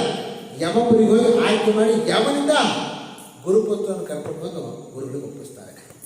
ಆ ಗುರುಗಳಿಗೂ ಗೊತ್ತಿರುತ್ತೆ ಇಂಥ ಕೃಷ್ಣನ ಗುರು ಆದ್ಮೇಲೆ ಇಂಥ ಗುರುಗಳಿಗೆ ಸಿಗತ್ತೆ ಅಂತ ಹೇಳ್ಬಿಟ್ಟು ಗುರುಗಳಿಗೂ ಸಂತೋಷವಾಗುತ್ತೆ. ಎಲ್ಲ ರೀತಿಯ ಆಶೀರ್ವಾದ ಮಾಡ್ತಾರೆ ಗುರುಗಳು. ಎಲ್ಲ ರೀತಿಯಾದಂಥ ವಿದ್ಯೆಗಳೆಲ್ಲ ಬರಲಿ ಅಂತ ಗುರುಗಳ ಆಶೀರ್ವಾದ ಮಾಡ್ತಾರೆ. ಇದು ಬಂದು ಸ್ವಲ್ಪ ದಿವಸ ಆದಮೇಲೆ ಆ ಕಂಸನ ಹೆಂಡತಿಯರು ಅಸ್ಥಿ ಪ್ರಾಪ್ತಿ ಅಂತಿದ್ರು. ಅವರು ಜರಾಸಂಧನ ಹೆಣ್ಮಕ್ಳಿದ್ರು. ಅವರು ಕಂಸ ಸತ್ತ ಮೇಲೆ ಅಲ್ಲಿ ಜರಾಸಂಧನ ಅಪ್ಪನ ಮನೆ ಹೋಗ್ತಾರೆ. ಅಲ್ಲಿ ಹೋಗಿ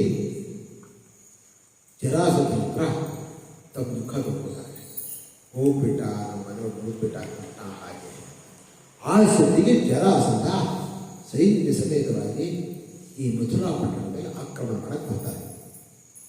ಆಕ್ರಮಣ ಮಾಡಕ್ಕೆ ಬಂದ್ಕೂಡಲೇ ಸ್ವಭಾವವಾಗಿ ಕೃಷ್ಣ ಬಲರಾಮರು ಕೂಡ ಯುದ್ಧಕ್ಕೆ ಹೋಗ್ತಾರೆ. ಘೋರವಾದ ಯುದ್ಧ ಆಗುತ್ತೆ. ಈ ಘೋರ ಯುದ್ಧ ಆದಮೇಲೆ ಜರಾಸಂಧನಿಗೆ ಸೋಲಾಗುತ್ತದೆ. ಕೃಷ್ಣನ ಒಂದು ಶಾರ್ವಧರ್ಮ ತುರುಸಿನಿಂದ ಹೊಡೆದಂತಹ ಬಾಣಗಳ ಹೊಡೆತದಿಂದ ಜರಾಸಂಧನ ಸೈನ್ಯ ನುಚ್ಚು ದೂರ ಹೋಗುತ್ತೆ. ಅವನು ವಾಪಸ್ ಹೋಗ್ತಾನೆ. ಏನು ಮಾಡೋಕ್ಕಾಗಲ್ಲ. ಇಷ್ಟ ಆದಮೇಲೆ ಕೃಷ್ಣ ಒಂದು ಯೋಚನೆ ಮಾಡ್ತಾನೆ. ಅಲ್ಲ, ಈಗ ಆನಂದವಾಗಿ ಅಪ್ಪ ಅಮ್ಮ ಜೊತೆ ಇರಬೇಕಿಲ್ಲಿ ಮಥುರಾ ಪಟ್ಟಣದಲ್ಲಿ ಆನಂದವಾಗಿರ್ಬೋದು. ಎಲ್ಲ ರೀತಿಯಾದಂತಹ ಸಮಸ್ಯೆ ಕಿರುಕುಳ ತಪ್ಪುದು ಅಂದರೆ ಇನ್ನೊಂದು ಅದ್ಭುತಲ್ಲ ಇದು. ಏನೋ ಜರಾಸಂಧನ ವಧೆ ಮಾಡೋದಕ್ಕೆ ಇದು ಕಾಲ ಸನ್ನಿಹಿತವಾಗಿಲ್ಲ. ಜರಾಸಂಧನ ವಧೆ ಅದರ ವಿಧಿ ಇದೆ. ಅದರ ತಕ್ಕಂತೆ ಯಾವಾಗ ಆಗಬೇಕು ಆಗಬೇಕು. ಹಾಗಾದರೆ ಈಗಲೇ ಇದು ಮಾಡೋಕ್ಕಾಗಲ್ಲ.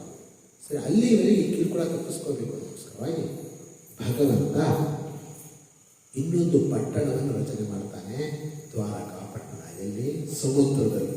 ಸಮುದ್ರರಾಜನ ಅಪ್ಪಣೆಯ ಮೇರೆಗೆ ಸಮುದ್ರದಲ್ಲಿ ದ್ವಾರಕಾ ಪಟ್ಟಣವನ್ನು ನಿರ್ಮಾಣ ಮಾಡಿ ಅಲ್ಲಿಗೆ ಎಲ್ಲರೂ ಕೂಡ ಸ್ಥಳಾಂತರವಾಗ್ತಾರೆ. ಮಥುರಾ ಪಟ್ಟಣ. ಮಥುರಾ ಪಟ್ಟಣದ ಎಲ್ಲ ಜನರು ಎಲ್ಲರೂ ಕೂಡ ದ್ವಾರಕಾ ಪಟ್ಟಣಕ್ಕೆ ಸ್ಥಳಾಂತರವಾಗ್ತಾರೆ. ಈಗ ದ್ವಾರಕಾಧಿಪತಿಯಾಗಿ ಭಗವಂತ ಆ ದ್ವಾರಕಾದಲ್ಲಿ ವಾಸವಾಗಿದ್ದಾನೆ. ಅಲ್ಲಿ ವಿಶೇಷವಾದಂತಹ ಅರಮನೆ ಭಗವಂತನಿಗೋಸ್ಕರ. ಸುಧರ್ಮ ಯಾವ ಒಂದು ದೇವಲೋಕದ ಅರಮನೆ ಇದೆಯೋ ಆ ರೀತಿಯ ಅರಮನೆಯನ್ನು ನಿರ್ಮಿಸಿದ್ದಾರೆ.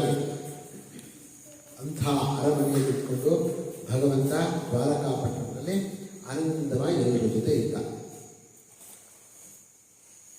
ಆ ಸಮಯದಲ್ಲಿ ಮತ್ತೆ ಏನು ಮಾಡಿದ? ಜರಾಸಂಧ ಸುಮ್ಮನಿರ್ತಾ ಇಲ್ಲ. ಅವನಿಗೆ ಸಿಟ್ಟು. ಕೃಷ್ಣನ್ ಹೇಗಾದ್ರೂ ಹೊಡಿಬೇಕು, ಏನಾದ್ರೂ ಮಾಡಬೇಕು ಅನ್ನುವಂಥ ಒಂದು ದುರಾಲೋಚನೆಯಿಂದ ಕಾಲಯವನ ಅನ್ನುವಂಥ ಒಬ್ಬ ರಾಕ್ಷಸನನ್ನು ತನ್ನ ಮಿತ್ರನಾಗಿ ಮಾಡಿಕೊಂಡು ಆ ಕಾಲಯವನ ಜೊತೆ ನೀನು ಒಂದು ಕಡೆಯಿಂದ ದಾಳಿ ಮಾಡು, ನಾನು ಒಂದು ಕಡೆಯಿಂದ ದಾಳಿ ಮಾಡೋಣ, ಆ ದ್ವಾರಕಾ ಪಟ್ಟಣದಲ್ಲಿ ನೋಡೋಣ ಏನಾಗುತ್ತೆ ಅಂತ ಇಬ್ಬರು ಬರ್ತಾರೆ. ಬರುವಾಗ ಏನಾಗುತ್ತೆ ಅಂದರೆ ಕಾಲಯವನ ಸ್ವಲ್ಪ ಮುಂಚೆ ಬರ್ತಾರೆ. ಕಾಲಯವನ ಬಂದ ಮೇಲೆ ಕೃಷ್ಣ ಯೋಚನೆ ಮಾಡ್ತಾನೆ. ಇಲ್ಲೂ ಮತ್ತೆ ಕಿರುಕುಳ ಶುರು ಆಯ್ತಲ್ಲ ಅಂತೇಳಿ ಇಲ್ಲಿ ದ್ವಾರಕಾ ಪಟ್ಟಣದ ಒಳಗಿದ್ಕೊಂಡ್ರೆ ಇಲ್ಲಿಗೆ ಮೇಲಕ್ಕೆ ಬರಕ್ಕೆ ಕೊಡ್ತಾರೆ. ತುಂಬ ಜನರಿಗೆಲ್ಲ ಕಿರುಕುಳ ಆಗುತ್ತೆ. ಅಲ್ಲಿರುವಂಥ ಜನರಿಗೆಲ್ಲ ಯಾಕೆ ಕಿರುಕುಳ ಆಗಬೇಕು? ನನ್ನ ಒಬ್ಬರ ಮೇಲೆ ಸೇರಿದ ಎಲ್ಲ ಜನರಿಗೆಲ್ಲ ತೊಂದರೆ ಯಾಕೆ ಆಗಬೇಕು? ಬೇಡ ಅಂತ ದ್ವಾರಕಾ ಪಟ್ಟಣದಿಂದ ಹೊರಗೆ ಬಂದ. ಹೊರಗೆ ಬಂದು ಬೇಕು ಅಂತಲೇ ಕಾಲಯವನ ನಿಂತಿದ್ದ ಕಾಲಯವನ ಎದುರುಗಡೆ ಆ ಕಡೆ ಹೋಗ್ತಾ ಇದ್ದಾರೆ. ಕಾಲಯವನ ಬಂದ್ಯಾ, ನಿಂತ್ಕೋ ಮಾಡ್ತೀನಿ, ಈಗ ಬಂದೆ ನಿಂತ್ಕೋ, ಯುದ್ಧ ಮಾಡು ಅಂತ ಇಟ್ಟಿಸ್ಕೊಂಡ್ ಬಂದ. ಅಟ್ಟಿಸ್ಕೊಂಡು ಬಂದು ಕೃಷ್ಣನ ಹತ್ರ ಬರೋಟಿಗೆ ಕೃಷ್ಣ ಅಷ್ಟು ದೂರ ಹೋಗ್ತಾ ಇದ್ದಾರೆ. ಸಿಕ್ಕದಾಗ ಕೃಷ್ಣ ಹೊರಟಿಗೆ ಅಷ್ಟು ದೂರ ಬಂದು ಹೋಗ್ತಾ ಇದ್ದಾರೆ. ಓಡ್ತೀಯಾ, ಓಡ್ಬೇಡ, ಥೂ, ಹಾಗೆ ಹೀಗೆ ಬೈತಾ ಇದ್ರು. ಕೃಷ್ಣ ಏನು ಕೇಳಿಸ್ಕೊಳ್ತಾ ಇಲ್ಲ. ಅವ್ರು ಹಿಂದೆ ಹಿಂದೆ ಹಿಂದೆ ಕೃಷ್ಣನಿಂದ ಓಡ್ಬಿಟ್ಟು ದೊಡ್ಡ ಗುಹೆ ಒಳಗೆ ಹೋಗ್ಬಿಟ್ಟ ಕೃಷ್ಣ. ಕಾಲಿನಲ್ಲಿ ಗುಹೆ ಒಳಗೆ ಹೋಗ್ಬಿಟ್ಟ. ಒಳಗೆ ಹೋದ್ರೆ ಕತ್ಲೇ ಒಳಗೆ ಕತ್ಲೆ ತುಂಬ ಹತ್ರ ಹೋದ್ರೆ ಯಾರೋ ಮಲ್ಕೊಂಡಂಗೆ ಕಾಣ್ತಾ ಇದೆ. ಮಲ್ಕೊಂಡಿದ್ದಾನೆ, ಕಳ್ಳ ನಾಟಕ ಮಾಡ್ತಾ ಇದ್ದಾನೆ, ಹೊತ್ಕೊಂಡಿದ್ದಾನೆ. ಬಂದು ಒದ್ದು ಬಿಟ್ಟ ಕಾಲಿಯವನ್ನ. ಆದರೆ ಮಲ್ಕೊಂಡ್ರು ಕೃಷ್ಣ ಅಲ್ಲೇ ಅವನೊಬ್ಬ ಮಹಾತ್ಮ.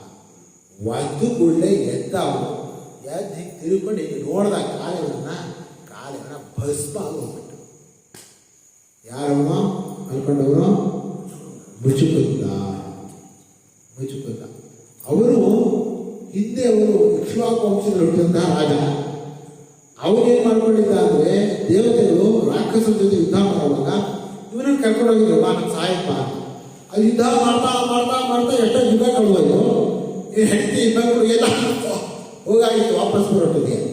ದೇವತೆಗಳು ಹೇಳಿದ್ರು, ಈಗ ಅವ್ರು ಯಾರು ಇಲ್ಲ, ಹೆಂಡತಿ ಬೆಂಗಳೂರಿನಿಂದ ರಾಜ್ಯ ಯಾವುದೂ ಇಲ್ಲ, ಬೇರೆ ಆಗಿದೆ, ಈಗೇನಾದರೂ ವರ ಬೇಕಾದ್ರೆ ಕೇಳ್ಬೋದು. ನನಗೆ ಇನ್ನೇನು ಬೇಡ, ನನಗೆ ಭಾಳ ಆಯಾಸವಾಗಿದೆ, ನಾನು ಮಲ್ಕೊಳ್ಬೇಕು. ಮಲ್ಕೊಂಡಾಗ ಯಾರೂ ಕೂಡ ನನಗೆ ಡಿಸ್ಟರ್ಬ್ ಮಾಡೋಂಗಿಲ್ಲ, ಯಾರು ನನ್ನ ನಿದ್ದೆಗೆ ಭಂಗ ಮಾಡಬಾರ್ದು. ನಿದ್ದೆಗೆ ಯಾರು ಭಂಗ ಮಾಡ್ತಾರೋ ಅವ್ರು ನೋಡಿಕೊಳ್ಳೆ ಸುಟ್ಟೋಗ್ಬೇಕು. ಹಾಗೆ ಬರೋಕ್ಕಾಗಲ್ಲ. ಅವನು ಮಲ್ಕೊಂಡಿದ್ದ ಆ ಮುಚ್ಕೊಂಡು. ಅವನನ್ನು ನೆನಪಿಸ್ತಾ ಕಾಲನ್ನ ಸತ್ತೋದ. ಅಲ್ಲಿ ಭಗವಂತ ಮತ್ತೆ ಅದಾದ ಮೇಲೆ ಆ ಮುಚುಕುಂದನಿಗೆ ತನ್ನ ನಿಜವಾದಂಥ ಸ್ವರೂಪವನ್ನು ತೋರಿಸಿ ಭಗವಂತ ಆ ಮುಚುಕುಂದನಿಗೆ ಅನುಗ್ರಹ ಮಾಡ್ತಾನೆ. ಆ ಮುಚುಕುಂದನು ಭಗವಂತನ ದರ್ಶನದಿಂದ ಬಹಳ ಸುಪ್ರೀತನಾಗಿ ಸಂತೋಷ ಪಡ್ಕೊಂಡು ಭಗವಂತನ ಸ್ತೋತ್ರ ಮಾಡಿ ನಮಸ್ಕಾರ ಮಾಡಿ ಭಗವಂತನ ಆಮೇಲೆ ಅವನು ಕೂಡ ಅಲ್ಲಿಂದ ಮುಂದೆ ನಿದ್ದೆ ಬಿಟ್ಟು ಹೋಗಿ ತಪಸ್ಸನ್ನು ಆಚರಿಸಿಬಿಟ್ಟು ಆ ಭಗವಂತನ ಆರಾಧನೆಯಿಂದ ಮುಕ್ತಿಯನ್ನು ಕೊಡ್ತಾನೆ. ಹೀಗೆ ಭಗವಂತ ಮುಚುಕುಂದನಿಗೂ ಮುಕ್ತಿ ಕೊಟ್ಟ. ಇದಾಯಿತು. ಇದೆಲ್ಲ ಆದಮೇಲೆ ಜರಾಸಂಧ ಸ್ವಲ್ಪ ಲೇಟಾಗಿ ಬಂದಿದ್ದಲ್ಲ, ಅವನು ಬಹಳ ಒದ್ದಾಡ್ತಾನೆ. ಕೃಷ್ಣ ಎಲ್ಲಿದೆ ಹುಡುಗಿ ಸಿಕ್ಕೋಲ್ಲ, ಅವನಿಗೆ ಯುದ್ಧ ಮಾಡೋಕ್ಕಾಗಲ್ಲ, ಹುಡುಗಿ ಸಿಕ್ಕದೆ ವಾಪಸ್ ಹೋಗ್ತಾನೆ. ಆಮೇಲೆ ಅದೇ ಸಮಯದಲ್ಲಿ ಕೃಷ್ಣ ಬಂದ, ದ್ವಾರಕಾದಲ್ಲಿದ್ದಾನೆ. ಈ ಕೃಷ್ಣನ ಒಂದು ಗುಣಗಳು, ಕೃಷ್ಣನ ಪರಾಕ್ರಮ, ಕೃಷ್ಣನ ಲೀಲೆ ಎಲ್ಲವೂ ಕೂಡ ಎಲ್ಲ ಕಡೆ ಆಗ್ತಿದೆ. ಎಲ್ಲರೂ ಕೃಷ್ಣ ಅಂತವರು ಮಾತಾಡ್ಕೊಳ್ಳೋರೆ. ಭೀಷ್ಮಕ ಅಂತ ರಾಜ, ಆ ರಾಜನ ಮಗಳು ರುಕ್ಮಿಣಿ ಅಂತ. ಅವರು ಕೇಳಿದರು ಕೃಷ್ಣನ ಗುಣವನ್ನೆಲ್ಲ ಕೇಳಿದರು, ಕೃಷ್ಣನ ಲೀಲೆಗಳನ್ನೆಲ್ಲ ಕೇಳಿದರು. ಎಲ್ಲ ಕೇಳಿಬಿಟ್ಟು ಮನಸ್ಸಿಂದ ನಾನು ಕೃಷ್ಣನ್ನೇ ಮದುವೆ ಮಾಡ್ಕೋಬೇಕು ಅಂತ ಅಂದ್ಕೊಂಡಿದ್ದಾರೆ. ಕೃಷ್ಣನ್ ನೋಡಿಲ್ಲ, ಮದುವೆ ಮಾಡ್ಕೋಬೇಕು ಅಂತ ಅಂದ್ಕೊಂಡಿದ್ದಾರೆ. ಕೃಷ್ಣನಿಗೂ ರುಕ್ಮಿಣಿಯ ಸೌಂದರ್ಯದ ಬಗ್ಗೆ ಗೊತ್ತಿತ್ತು. ಮನಸ್ಸಿನಲ್ಲಿ ರುಕ್ಮಿಣಿಯನ್ನು ಮದುವೆ ಮಾಡ್ಕೋಬೇಕು ಅಂತ ಅಂದ್ಕೊಂಡಿಲ್ಲ. ಆದರೆ ಅವಳು ಒಪ್ಪಿದಾಳೋ ಇಲ್ವೋ ಗೊತ್ತಿಲ್ಲ, ಅವ್ರ ಮನೆಗೆ ಹೋಗ್ತಾರೋ ಇಲ್ವೋ ಗೊತ್ತಿಲ್ಲ ಅನ್ನೋ ದೃಷ್ಟಿಯಿಂದ ಹಾಗೆ ಸುಮ್ಮನೆ ಇಲ್ಲ. ಆ ರುಕ್ಮಿಣಿ ಅಂದರೆ ವಯಸ್ಸಿಗೆ ಬಂದಿದ್ದು, ಮದುವೆ ಮಾಡಬೇಕು ಯೋಚನೆ ಮಾಡಿದ್ರು ಅವರ ಅಪ್ಪ ಅಮ್ಮ. ಭೀಷ್ಮಕ ಎಲ್ಲ ಕೇಳಿದ್ರು. ಕೇಳಿದ ಕೂಡಲೇ ರುಕ್ಮಿಣಿ ಇರೋ ವಿಷಯ ಹೇಳಿದರು. ಯಾರಿಗೆ? ನಾನು ಕೃಷ್ಣನೇ ಮದುವೆ ಆಗ್ತೀನಿ ಅಂತ ವಿಷಯ ಹೇಳಿದರು. ಆ ರುಕ್ಮಿಣಿಗೆ ಅಣ್ಣಂದ್ರು ಒಂದು ವರ್ಷ, ರುಕ್ಮಿ, ರುಕ್ಮರಥ ಅಂತ 5-6 ಜನ ಅಣ್ಣಂದ್ರು. ಅದು ದೊಡ್ಡವರು ರುಕ್ಮಿ ಅಂತ. ಆ ರುಕ್ಮಿ ಕೃಷ್ಣನ ಅತ್ತೆ ಮಗ ಶಿಶುಪಾಲ ಒಬ್ಬ, ಅವನು ದುಷ್ಟ. ಆ ಶಿಶುಪಾಲನ ಫ್ರೆಂಡ್, ಸ್ನೇಹಿತ, ತುಂಬ ಆಪ್ತರಿದ್ದ. ಅವನೇನು ಮಾಡ್ಕೋಬೇಕ, ನನ್ನ ತಂಗಿನ ಶಿಶುಪಾಲ ಕೊಡೋರು ಅಂತ ನಿರ್ಧಾರ ಮಾಡ್ತಾರೆ. ಇವರು ಹೇಳಿದ್ರು ಕೂಡ ಅವರ ಅಪ್ಪ ಅಮ್ಮಗೆ ಬೇಡ ಗೋಪಾಲ ಹಾಗೆ ಹೀಗೆ ಇಲ್ಲದ ಸಲ್ಲದ ಕಥೆಗಳ ಮೇಲೆ ಅವರ ಅಪ್ಪನನ್ನ ಬೆದರಿಸಿದು ಮಾಡಿ ಶಿಶುಪಾಲನ ಮದುವೆ ಮಾಡಬೇಕು ಅಂತ ಒಪ್ಪಿಸ್ಬಿಟ್ಟ ಅವರ ಅಪ್ಪ. ಮದುವೆ ನಿಶ್ಚಯನೇ ಆಗಬೇಕು ಶಿಶುಪಾಲ. ಈಗ ರುಕ್ಮಿಣಿ ಏನು ಮಾಡಬೇಕು? ಅಪ್ಪನ ಹತ್ರ ಹೇಳಿದ್ರು, ಮದುವೆ ನಿಶ್ಚಯ ಆಯ್ತು, ಈಗ ಮದುವೆ ಮಾಡ್ಕೊಳ್ಳೋಕೆ ಇಷ್ಟ ಇಲ್ಲ. ಆಗ ಒಬ್ಬ ಬ್ರಾಹ್ಮಣ ಕರೆದು ಒಂದು ಪತ್ರವನ್ನು ಬರೆದು ಕೃಷ್ಣನಿಗೆ ಕಳಿಸ್ತಾರೆ. ಎಂಥ ಚೆನ್ನಾಗಿದೆ ಪತ್ರ ಅಂದರೆ, ಅದು ಹೇಗೆ ಬರೀತಾ ಇದ್ದಾಳೆ ಅಂತ ಹೇಳಿದ್ರೆ, ಕೃಷ್ಣ ನೀನೆಂಥವನು ಅಂತ ಹೇಳಿದ್ರೆ ವಿದ್ಯೆಯಲ್ಲಿ ಸರ್ವಜ್ಞ. ನಿನ್ನ ಶಕ್ತಿ ಕೇಳಿದರೆ ನಿನ್ನ ಎದುರಿಗೆ ಸಸ್ಯಾಗೆ ನಿಲ್ಲೋರೇ ನೋಡಿಲ್ಲ. ಅಂತಹ ಪರಮಶಕ್ತ ಗುಣಾದಿಗಳು ಸಮಸ್ತ ಸದ್ಗುಣಗಳು ಇರಬೇಕಿದೆ, ಎಲ್ಲ ಸದ್ಗುಣಗಳು ಇದೆ. ಅಂತಹ ಗೋಪಿಕಾಸ್ತಿಯನ್ನ ಗೋಪರನ್ನೆಲ್ಲ ಪರಿಪಾಲಿಸಿದವರು, ಅದರಲ್ಲೇ ಗೊತ್ತಾಗತ್ತೆ ಇಂಥ ದಯಾವಂತ ನೀನು. ಹೀಗೆ ಸಕಲ ಸದ್ಗುಣ ಸಂಪನ್ನನಾದ ವಿದ್ಯಾವಂತನಾದಂತಹ ನೀನು ಎಲ್ಲ ರೀತಿಯಿಂದಲೂ ಒಬ್ಬ ಹೆಣ್ಣು ಮಗಳಿಗೆ ತಕ್ಕವನಾಗಿ ಒಬ್ಬ ಗಂಡ ಹೇಗಿರ್ಬೇಕು ಆ ಎಲ್ಲ ಗುಣಗಳು ಇದೆ. ಸೌಂದರ್ಯ, ನಿನ್ನನ್ನು ಬಿಟ್ಟು ಒಬ್ಬರಲ್ಲೂ ಇಲ್ಲ ಸೌಂದರ್ಯ.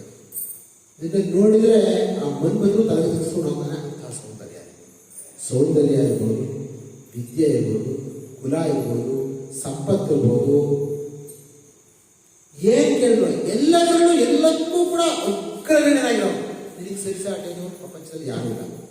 ಹೀಗಿದ್ದಂತಹ ನೀರಿದ್ದ ಮೇಲೆ ಯಾರು ತಾನೆ, ಯಾವ ಹೆಣ್ಣು ಮಗಳು ತಾನೆ ಮದುವೆ ಬಂದಂತ ಹೆಣ್ಣುಗಳು ಕೃಷ್ಣ ನಿನ್ನ ಗಂಡ ಆಗ್ಬಾರ್ದು ಅಂತ ಯಾರು ತಾನೆ ಹೇಳ್ತಾರೆ?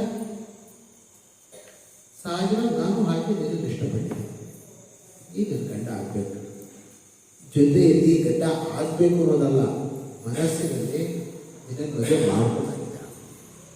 ಶರೀರದ ನಮ್ಮ ದೂರ ಇರ್ಬೋದು, ಹೇಗೆ ಇರ್ಬೋದು, ಮನಸ್ಸಿನಲ್ಲಿ ನಿನ್ನನ್ನು ಬರೆಸಿ ಆಗಿದೆ ಹೇಳುವಾಗ ಎಂಥ ಒಳ್ಳೆ ಮಾತುಗಳನ್ನು ಹೇಳ್ತಾರೆ. ಅಂದರೆ ಇವತ್ತಿನ ಹಾಗೇನು ಲವ್ ಲೆಟ್ರ್ ಒಂದು ಮಾಡ್ಕೊಡ್ತಾರಲ್ಲ ಹಾಗೆ ಹೇಳ್ತಾ ಇದ್ದಾರೆ. ಅವಳು ಹೇಗೆ ಹೇಳ್ತಾ ಇದ್ದಾರೆ, ನನ್ನ ಕುಲಕ್ಕೆ, ನಮ್ಮ ತಂದೆ ತಾಯಿಯವರಿಗೆ, ನನ್ನ ಕುಟುಂಬಕ್ಕೆ ಹೇಗೆ ಒಪ್ಪಿಗೆ ಆಗಬೇಕೋ ಪೂರ್ಣ ರೀತಿಯಾಗಿ ಒಪ್ಪಿಗೆ ಆಗಿರುವಂಥ ವರ ನೀನು, ನನಗೂ ನನ್ನ ಕುಟುಂಬಕ್ಕೂ ಸರಿ ಹೊಂದುವಂತಹ ವರ. ಅಂತಹ ವರ ಇನ್ನೊಬ್ಬ ಸಿಕ್ಕೋಲ್ಲ. ಹಾಗಿರುವಾಗ ನಾನು ನಿನ್ನನ್ನೇ ಬರೆಸೋದು, ನಿನ್ನ ಮನಸ್ಸನ್ನು ಮದುವೆ ಆಗಿದೆ, ನಿನಗೆ ಒಪ್ಪಿಸಿ ಆಗಿದೆ, ನಿನ್ನವಳು ನಾನು, ನಿನ್ನವಳು ಹಾಗಾಗಿದೆ. ಈಗ ನಿನ್ನವಳಾದ ನನ್ನನ್ನು ನೀನು ಏನು ಮಾಡ್ತೀಯೋ ಅದು ನಿನಗೆ ಬಿಟ್ಟಿದ್ದು, ಕರ್ಕೊಂಡು ಹೋಗ್ತೀಯೋ ಏನು ಮಾಡ್ತೀಯೋ ನಿನಗೆ. ಈಗ ನನ್ನ ಮದುವೆ ನಿಶ್ಚಯ ಮಾಡಿದ್ದಾರೆ ಶಿಶುಪಾಲ, ಚೈತ್ಯರಾಜನ ಮಗ. ಆ ಶಿಶುಪಾಲನ ಒಬ್ಬ ದುಷ್ಟ ಶಿಶುಪಾಲ. ಆ ದುಷ್ಟನ ಕೈ ಕೊಡ್ತೀಯೋ ನನ್ನನ್ನು, ಆ ದುಷ್ಟ ಬಂದು ನನ್ನನ್ನು ಹಿಡ್ಕೊಂಡು ಹೋಗಿ ಮಾಡ್ತೀಯೋ, ನೀನು ಕರ್ಕೊಂಡು ಹೋಗ್ತೀವಿ. ಒಂದು ಮಾತು ಹೇಳ್ತೀನಿ, ಯಾವತ್ತೂ ಕೂಡ ಸಂಭಾವಿತರಾದಂತಹ ಸಜ್ಜನರಾದಂಥವರು ಯಾವತ್ತೂ ಯಾವ ಒಳ್ಳೆಯ ವಸ್ತುವನ್ನು ಕೆಟ್ಟು ಹೋಗಿ ಬಿಡಲ್ಲ. ಈಗ ನಾನು ನಿನ್ನವಳಾಗಿದ್ದೀನಿ, ನನ್ನ ಒಂದು ಭಕ್ತಿಯಿಂದ ನಿನ್ನೆ ಪೂರ್ತಿ ಅರ್ಪಣೆ ಮಾಡ್ಕೊಂಡಾಗಿದೆ. ಈಗ ನಾನು ಬದುಕೋದು ಬಿಡೋದು ನಿನ್ನ ಕೈಯಲ್ಲಿದೆ. ಏನಂದ್ರೂ ಕೂಡ ಆ ಮೃಗದಂತಿರುವಂತಹ ಚೈತ್ಯನ ವಶ ಮಾತ್ರ ಆಗೋದಿಲ್ಲ ಅಂತ ಹೇಳಿಬಿಟ್ಟು ಬಂದವರು. ಬರೀತಾ ಕೊನೆಗೆ ಬರೀತಾ ಇದ್ದಾನೆ ನೋಡು, ನೀನು ಕೇಳ್ಬೋದು ಹೇಗೆ ಬೋಲಿಸ್ತೀವಿ ನಿನ್ನ, ನನ್ನ ಬಗ್ಗೆ ನಿಶ್ಚಯ ಆಗಿದೆ, ಹಾಗಿದೆ, ಹೀಗಿದೆ ಅಂತಂದರೆ, ನೋಡು ನಾಳೆ ನಾನು ಕಾತ್ಯಾಯಿನಿ ದೇವಿ ಪೂಜೆ ಹೋಗ್ತಾ ಇದ್ದೀನಿ. ಇದು ಪದ್ಧತಿ, ನಮ್ಮ ಕುಲದ ಪದ್ಧತಿ. ಮದುವೆ ನಾಳೆದು ಮದುವೆ ಆದರೆ ಇವತ್ತು ನಾವು ಕಾತ್ಯಾಯಿನಿ ದೇವಿ ಹತ್ರ ಹೋಗ್ಬೇಕು ಪೂಜೆ. ಆ ಸಮಯದಲ್ಲಿ ಕಾತ್ಯಾಯಿನಿಯನ್ನು ಹೋಗಿ ಪ್ರಾರ್ಥನೆ ಮಾಡ್ಕೊಳ್ತೀನಿ. ಏನೋ ಭಗವತಿ ಕೃಷ್ಣನ್ನೇ ನನ್ನ ಗಂಡನನ್ನಾಗಿ ಮಾಡು ಅಂತ ಪ್ರಾರ್ಥನೆ ಮಾಡ್ಬೋದು.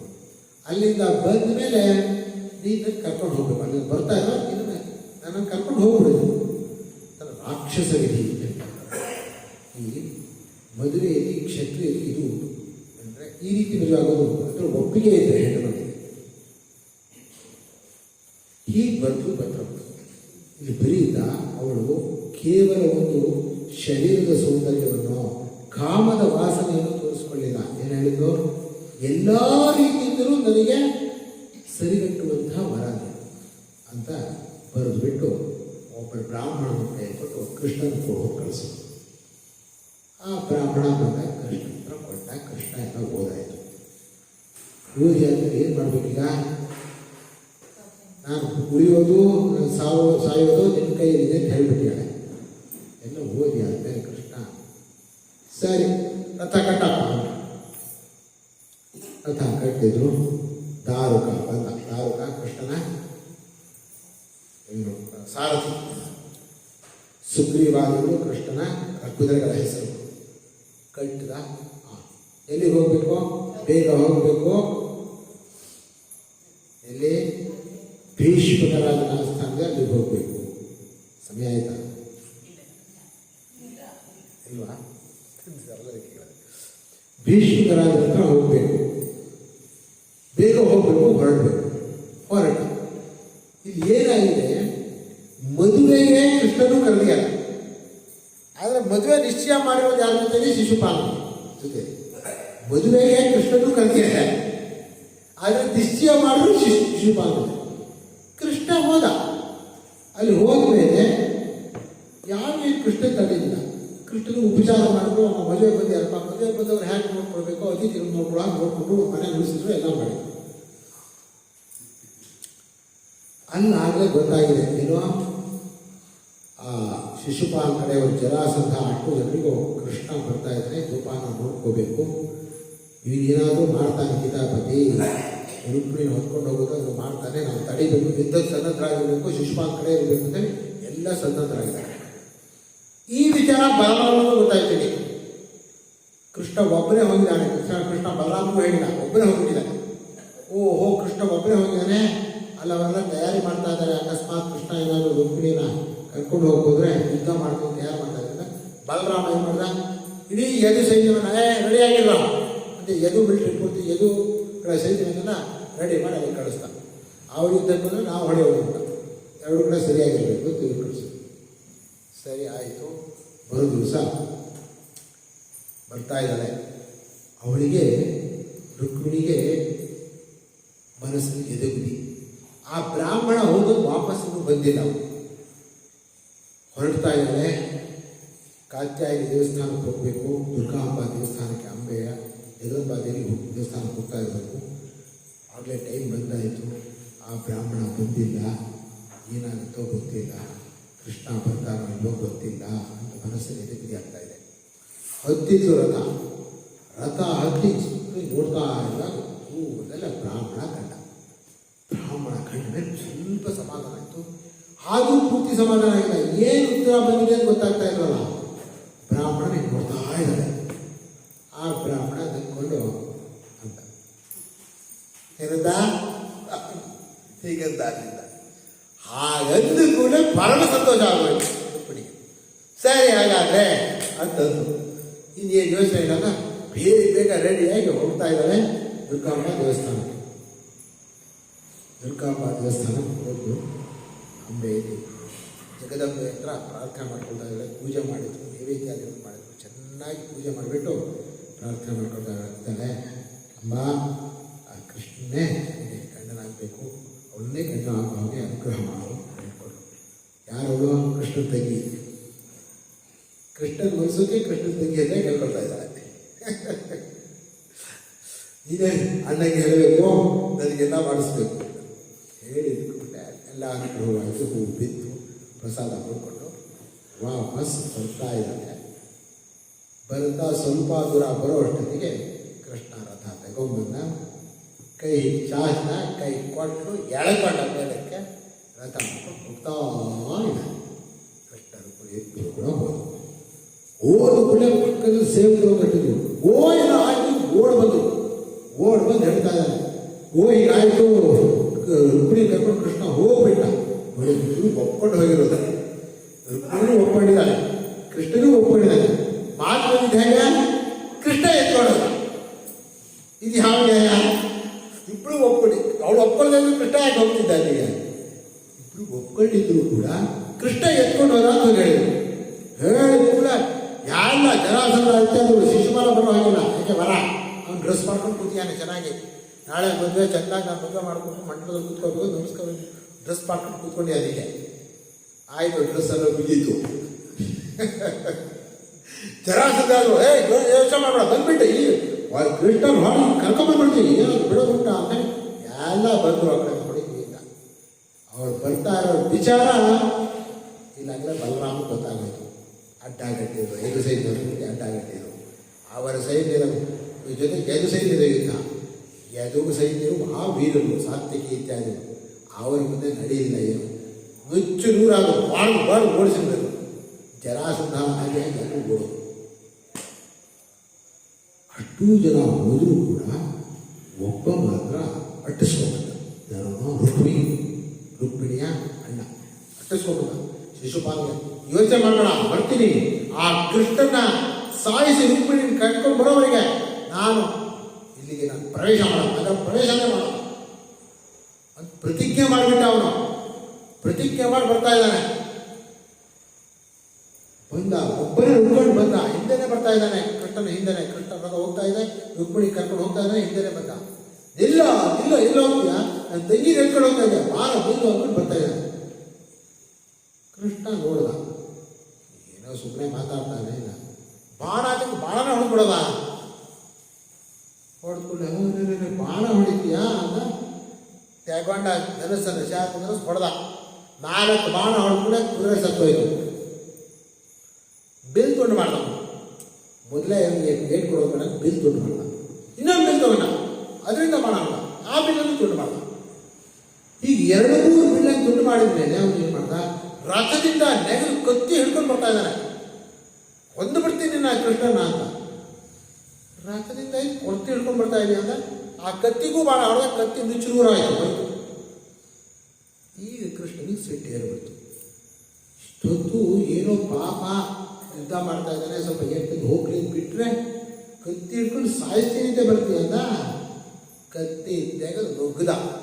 ಹೋಗ್ತೀನಿ ನುಗ್ಗದ, ಕಾಲು ಹಿಡ್ಕೊಂಡು. ಯಾರೋ ರುಕ್ಮಿಣಿ, ಬೇಡ ಕೇಳ್ಕೊಳ್ತಾ ಇದ್ದೀನಿ, ನಮ್ಮ ಅಣ್ಣ ಎಷ್ಟಾದ್ರು ಅವನ ಸಂಹಾರ ಮಾಡಬೇಡ. ಗೊತ್ತಾಯ್ತು, ಹೊರಟು ಮುಗಿತು ಅಡ್ಡದ್ದು ಅಂತ ಗೊತ್ತಾಗೋಯ್ತು. ಕೇಳ್ಕೊಳ್ತಾ ಇದ್ದೀನಿ, ಪ್ರಾರ್ಥನೆ ಮಾಡ್ಕೊಳ್ತಾ ಇದ್ದೀನಿ, ನಮ್ಮ ಅಣ್ಣನ ಜೀವನ ಕೊಡು, ಜೀವನ ಮಾಡೋ. ಅವಳಷ್ಟು ಕೇಳಿಕೊಂಡ್ಮೇಲೆ ಸರಿ ಬೇಡ ಅಂತ ಆ ಸೇವಕರ ಹತ್ರ ಎಳ್ಕೊಂಬರೋಲ್ಲ, ಎಳ್ಕೊಂಬಂದು ತಲೆ ಬೋಳಿಸಿ ಕಳಿಸ್ರಿ. ತಲೆ ಬೋಳಿಸಿ ಕಳಿಸಿ. ಅವನು ಪ್ರತಿಜ್ಞೆ ಮಾಡಿದ್ದಲ್ಲ, ನಾವು ಒಳಗೆ ಹೋಗಲ್ಲ ಅಂತೇಳಿ ಅವನು ನಗರ ಒಳಗೆ ಹೋಗಿ ಎಲ್ಲೋ ಯಾವುದೋ ಊರಿಗೆ ಹೋಗಿ ಹೋಗ್ಕೊಂಡಾರೆ ಪಕ್ಕದಲ್ಲಿ. ಹೀಗೆ ರುಕ್ಮಿಣಿಯ ಹರಣವಾಯಿತು.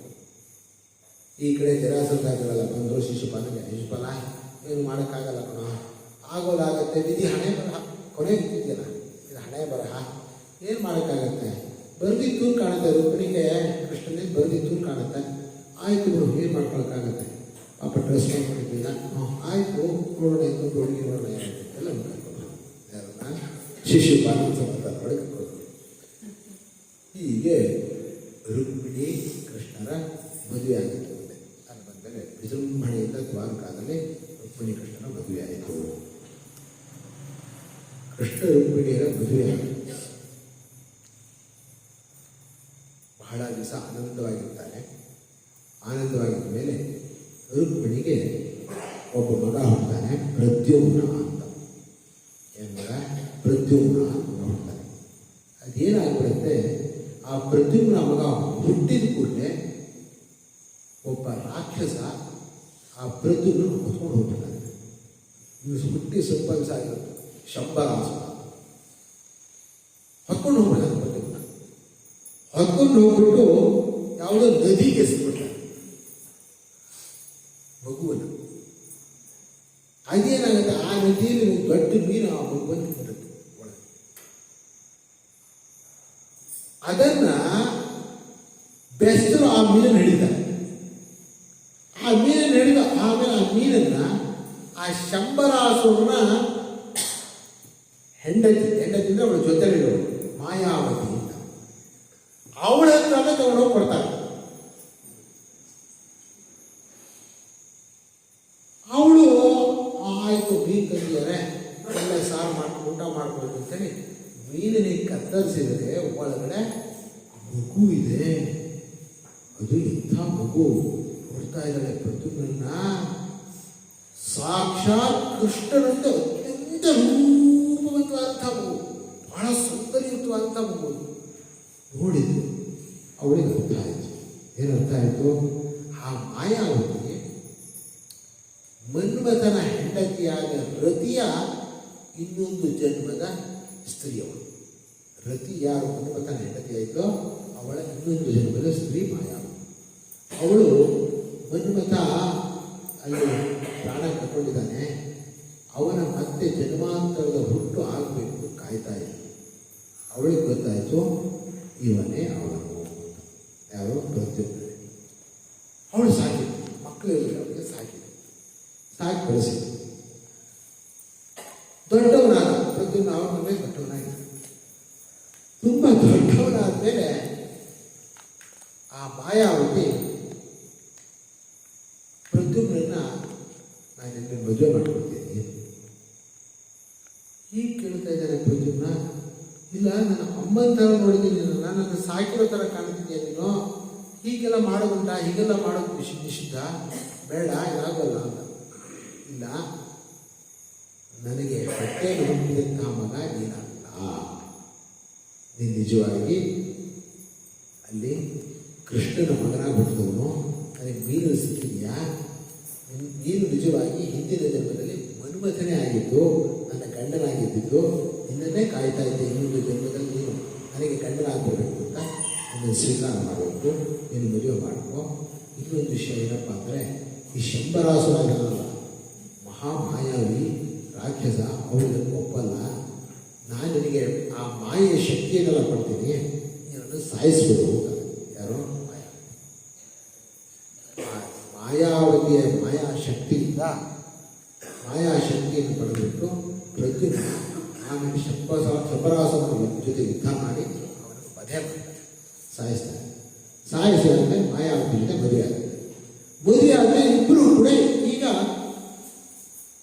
ದ್ವಾರಕಾಪಟ್ಟಣಕ್ಕೆ ಹೋಗ್ತಾರೆ. ಎಲ್ಲಿಗೆ? ದ್ವಾರಕಾಪಟ್ಟಣ.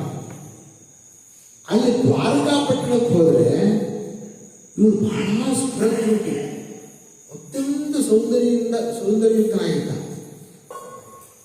ಇವನು ಒಳಗೆ ಬಂದ ಕೂಡಲೇ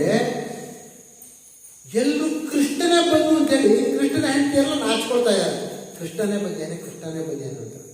ಹಾಗೆ ಕೃಷ್ಣನ ಅನುರೂಪನಾಗೇ ಇದ್ದ. ಎಲ್ಲ ನಾಚ್ಕೊಳ್ತಾ ಇರೋದು ನೋಡಿದ್ರು ರುಕ್ಮಿಣಿ ನೋಡಿದ್ರು. ಒಂದು ನೋಡಿದ್ರು ಕೃಷ್ಣ ಯಾಕೆ ನಾಚ್ಕೊಳ್ತಾ ಇದ್ದಾರೆ ನೋಡಿದ್ರೆ ಅವಳಿಗೆ ಗೊತ್ತಾಯ್ತು ಇವನು ಕೃಷ್ಣನಲ್ಲ. ಆಮೇಲೆ ಅವನ ವಯಸ್ಸನ್ನು ಕೇಳಿಬಿಟ್ಟು ಅವಳಿಗೆ ಆಗನಿಸ್ತು, ನನಗೆ ಬಿಟ್ಟಿದಂತಹ ಮಗ ಒಬ್ಬ ಕಳೆದೋಗಿದ್ದಲ್ಲ ಅವಾಗ, ಅವನೇ ಇವನಿರಬೇಕು. ಯಾಕೆಂದರೆ ಅದೇ ವಯಸ್ಸಿದೆ ಅಂತೇಳಿ ಯೋಚನೆ ಮಾಡಿ ಅವಳು ಗುರ್ತಾಯಿತು. ತಾಯಿ ಗುರ್ತಿದೆ, ತಾಯಿಗೆ ಮಗುವಿನ ಗುರ್ತಾಯಿತು. ಆಗ ಗೊತ್ತಾಯಿತು, ಓ ಪ್ರದ್ಯುಮ್ನ. ಆಗ ಹಬ್ಬ ಆಚರಿಸ್ಬಿಟ್ರು ಎಲ್ಲ. ಓ ಕಳೆದಂತಹ ಪ್ರದ್ಯುಮ್ನ ಬಂದ, ಹೋಗೇ ಬಿಟ್ಟ ಮಾಡಿದ್ವಿ. ಆ ಪ್ರದ್ಯುಮ್ನ ಸಿಕ್ತ ಅಂದರೆ ಇಡೀ ದ್ವಾರಕಾಪಟ್ಟಣದಲ್ಲ ಒಂದು ಉತ್ಸವವನ್ನೇ ಮಾಡಿದ್ರು. ಹೀಗೆ ಪ್ರದ್ಯುಮ್ನ ಮನೆ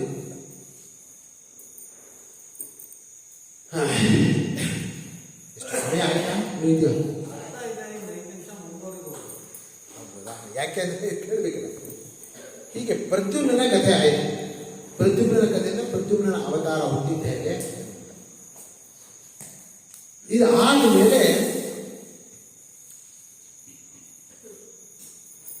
ಏನಾಗುತ್ತೆ, ಇನ್ನೊಂದು ಘಟನೆ ನಡೆಯುತ್ತೆ ಆ ದ್ವಾರಕಾಪಟ್ಟಣದಲ್ಲಿ. ಏನಾಗುತ್ತೆ,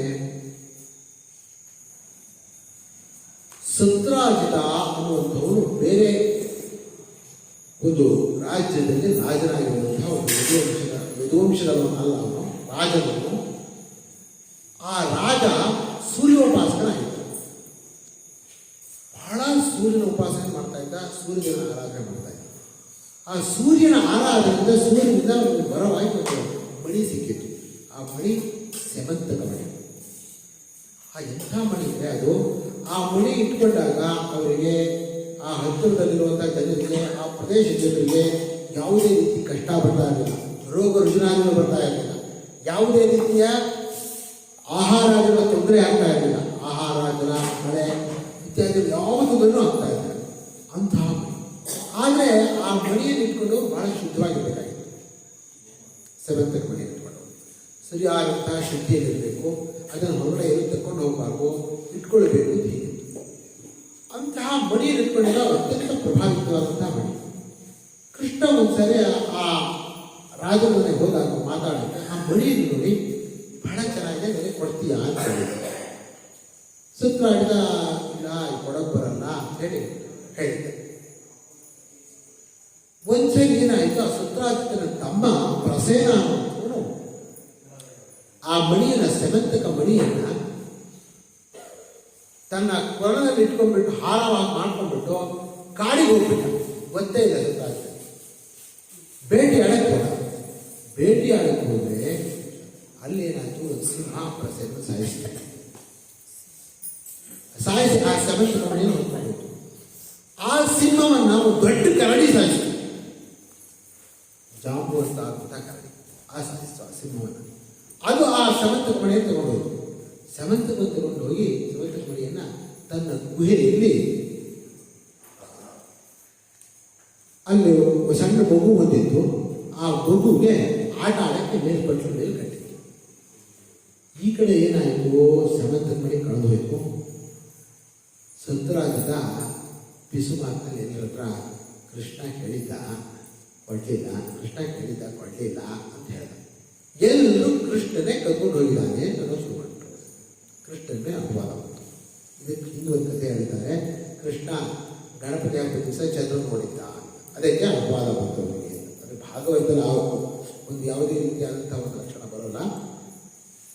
ಕೃಷ್ಣನ ಮೇಲೆ ಅಪವಾದ ಬಂತು.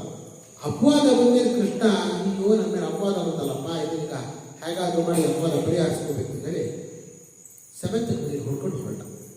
ಏನಿದೆ ನೋಡಿ, ಅವನ ಕೈಯಿಲ್ಲ ಈಗ ಸೆಮೆಂತಕ ಮನೆ ಹೊಡ್ಕೊಂಡು ಕಾಡಿಗೆ ಹೋದ. ಆ ಪ್ರಸೇನ ಹೇಗೋಗಿದ್ದ, ಪ್ರಸೇನ ಕಾಣ್ತಾ ಇಲ್ಲ ಅಂತ ಗೊತ್ತು. ಆ ಪ್ರಸೇನ ಕುದುರೆಗಳ ಹೆಜ್ಜೆ ಗುರುತ ನಡ್ಕೊಂಡು ಹೋದ. ಕುದುರೆ ಸತ್ತಿದ್ದಿದೆ, ಪ್ರಸೇನ ಸತ್ತಿದ್ಯಾ. ಸಿಂಹದ ಹೆಜ್ಜೆ ಗೊತ್ತಿದೆ, ಸಿಂಹದ ಹೆಜ್ಜೆ ಗುರುತ ನಡ್ಕೊಂಡು ಹೋದ. ಸಿಂಹ ಸತ್ತಿದ್ದಿದೆ. ಅದು ದೊಡ್ಡ ಏನೋ ಕರಡಿದೋ ಏನೋ ದೊಡ್ಡ ಪ್ರಾಣಿ ಹೆಜ್ಜೆ ಗೊತ್ತಿದೆ. ಆ ಹೆಜ್ಜೆ ಗುರುತ ನಡ್ಕೊಂಡು ಹೋದ್ರೆ ಅದು ಒಂದು ಗುಹೆ ಒಳಗೆ ಹೋಯ್ತು.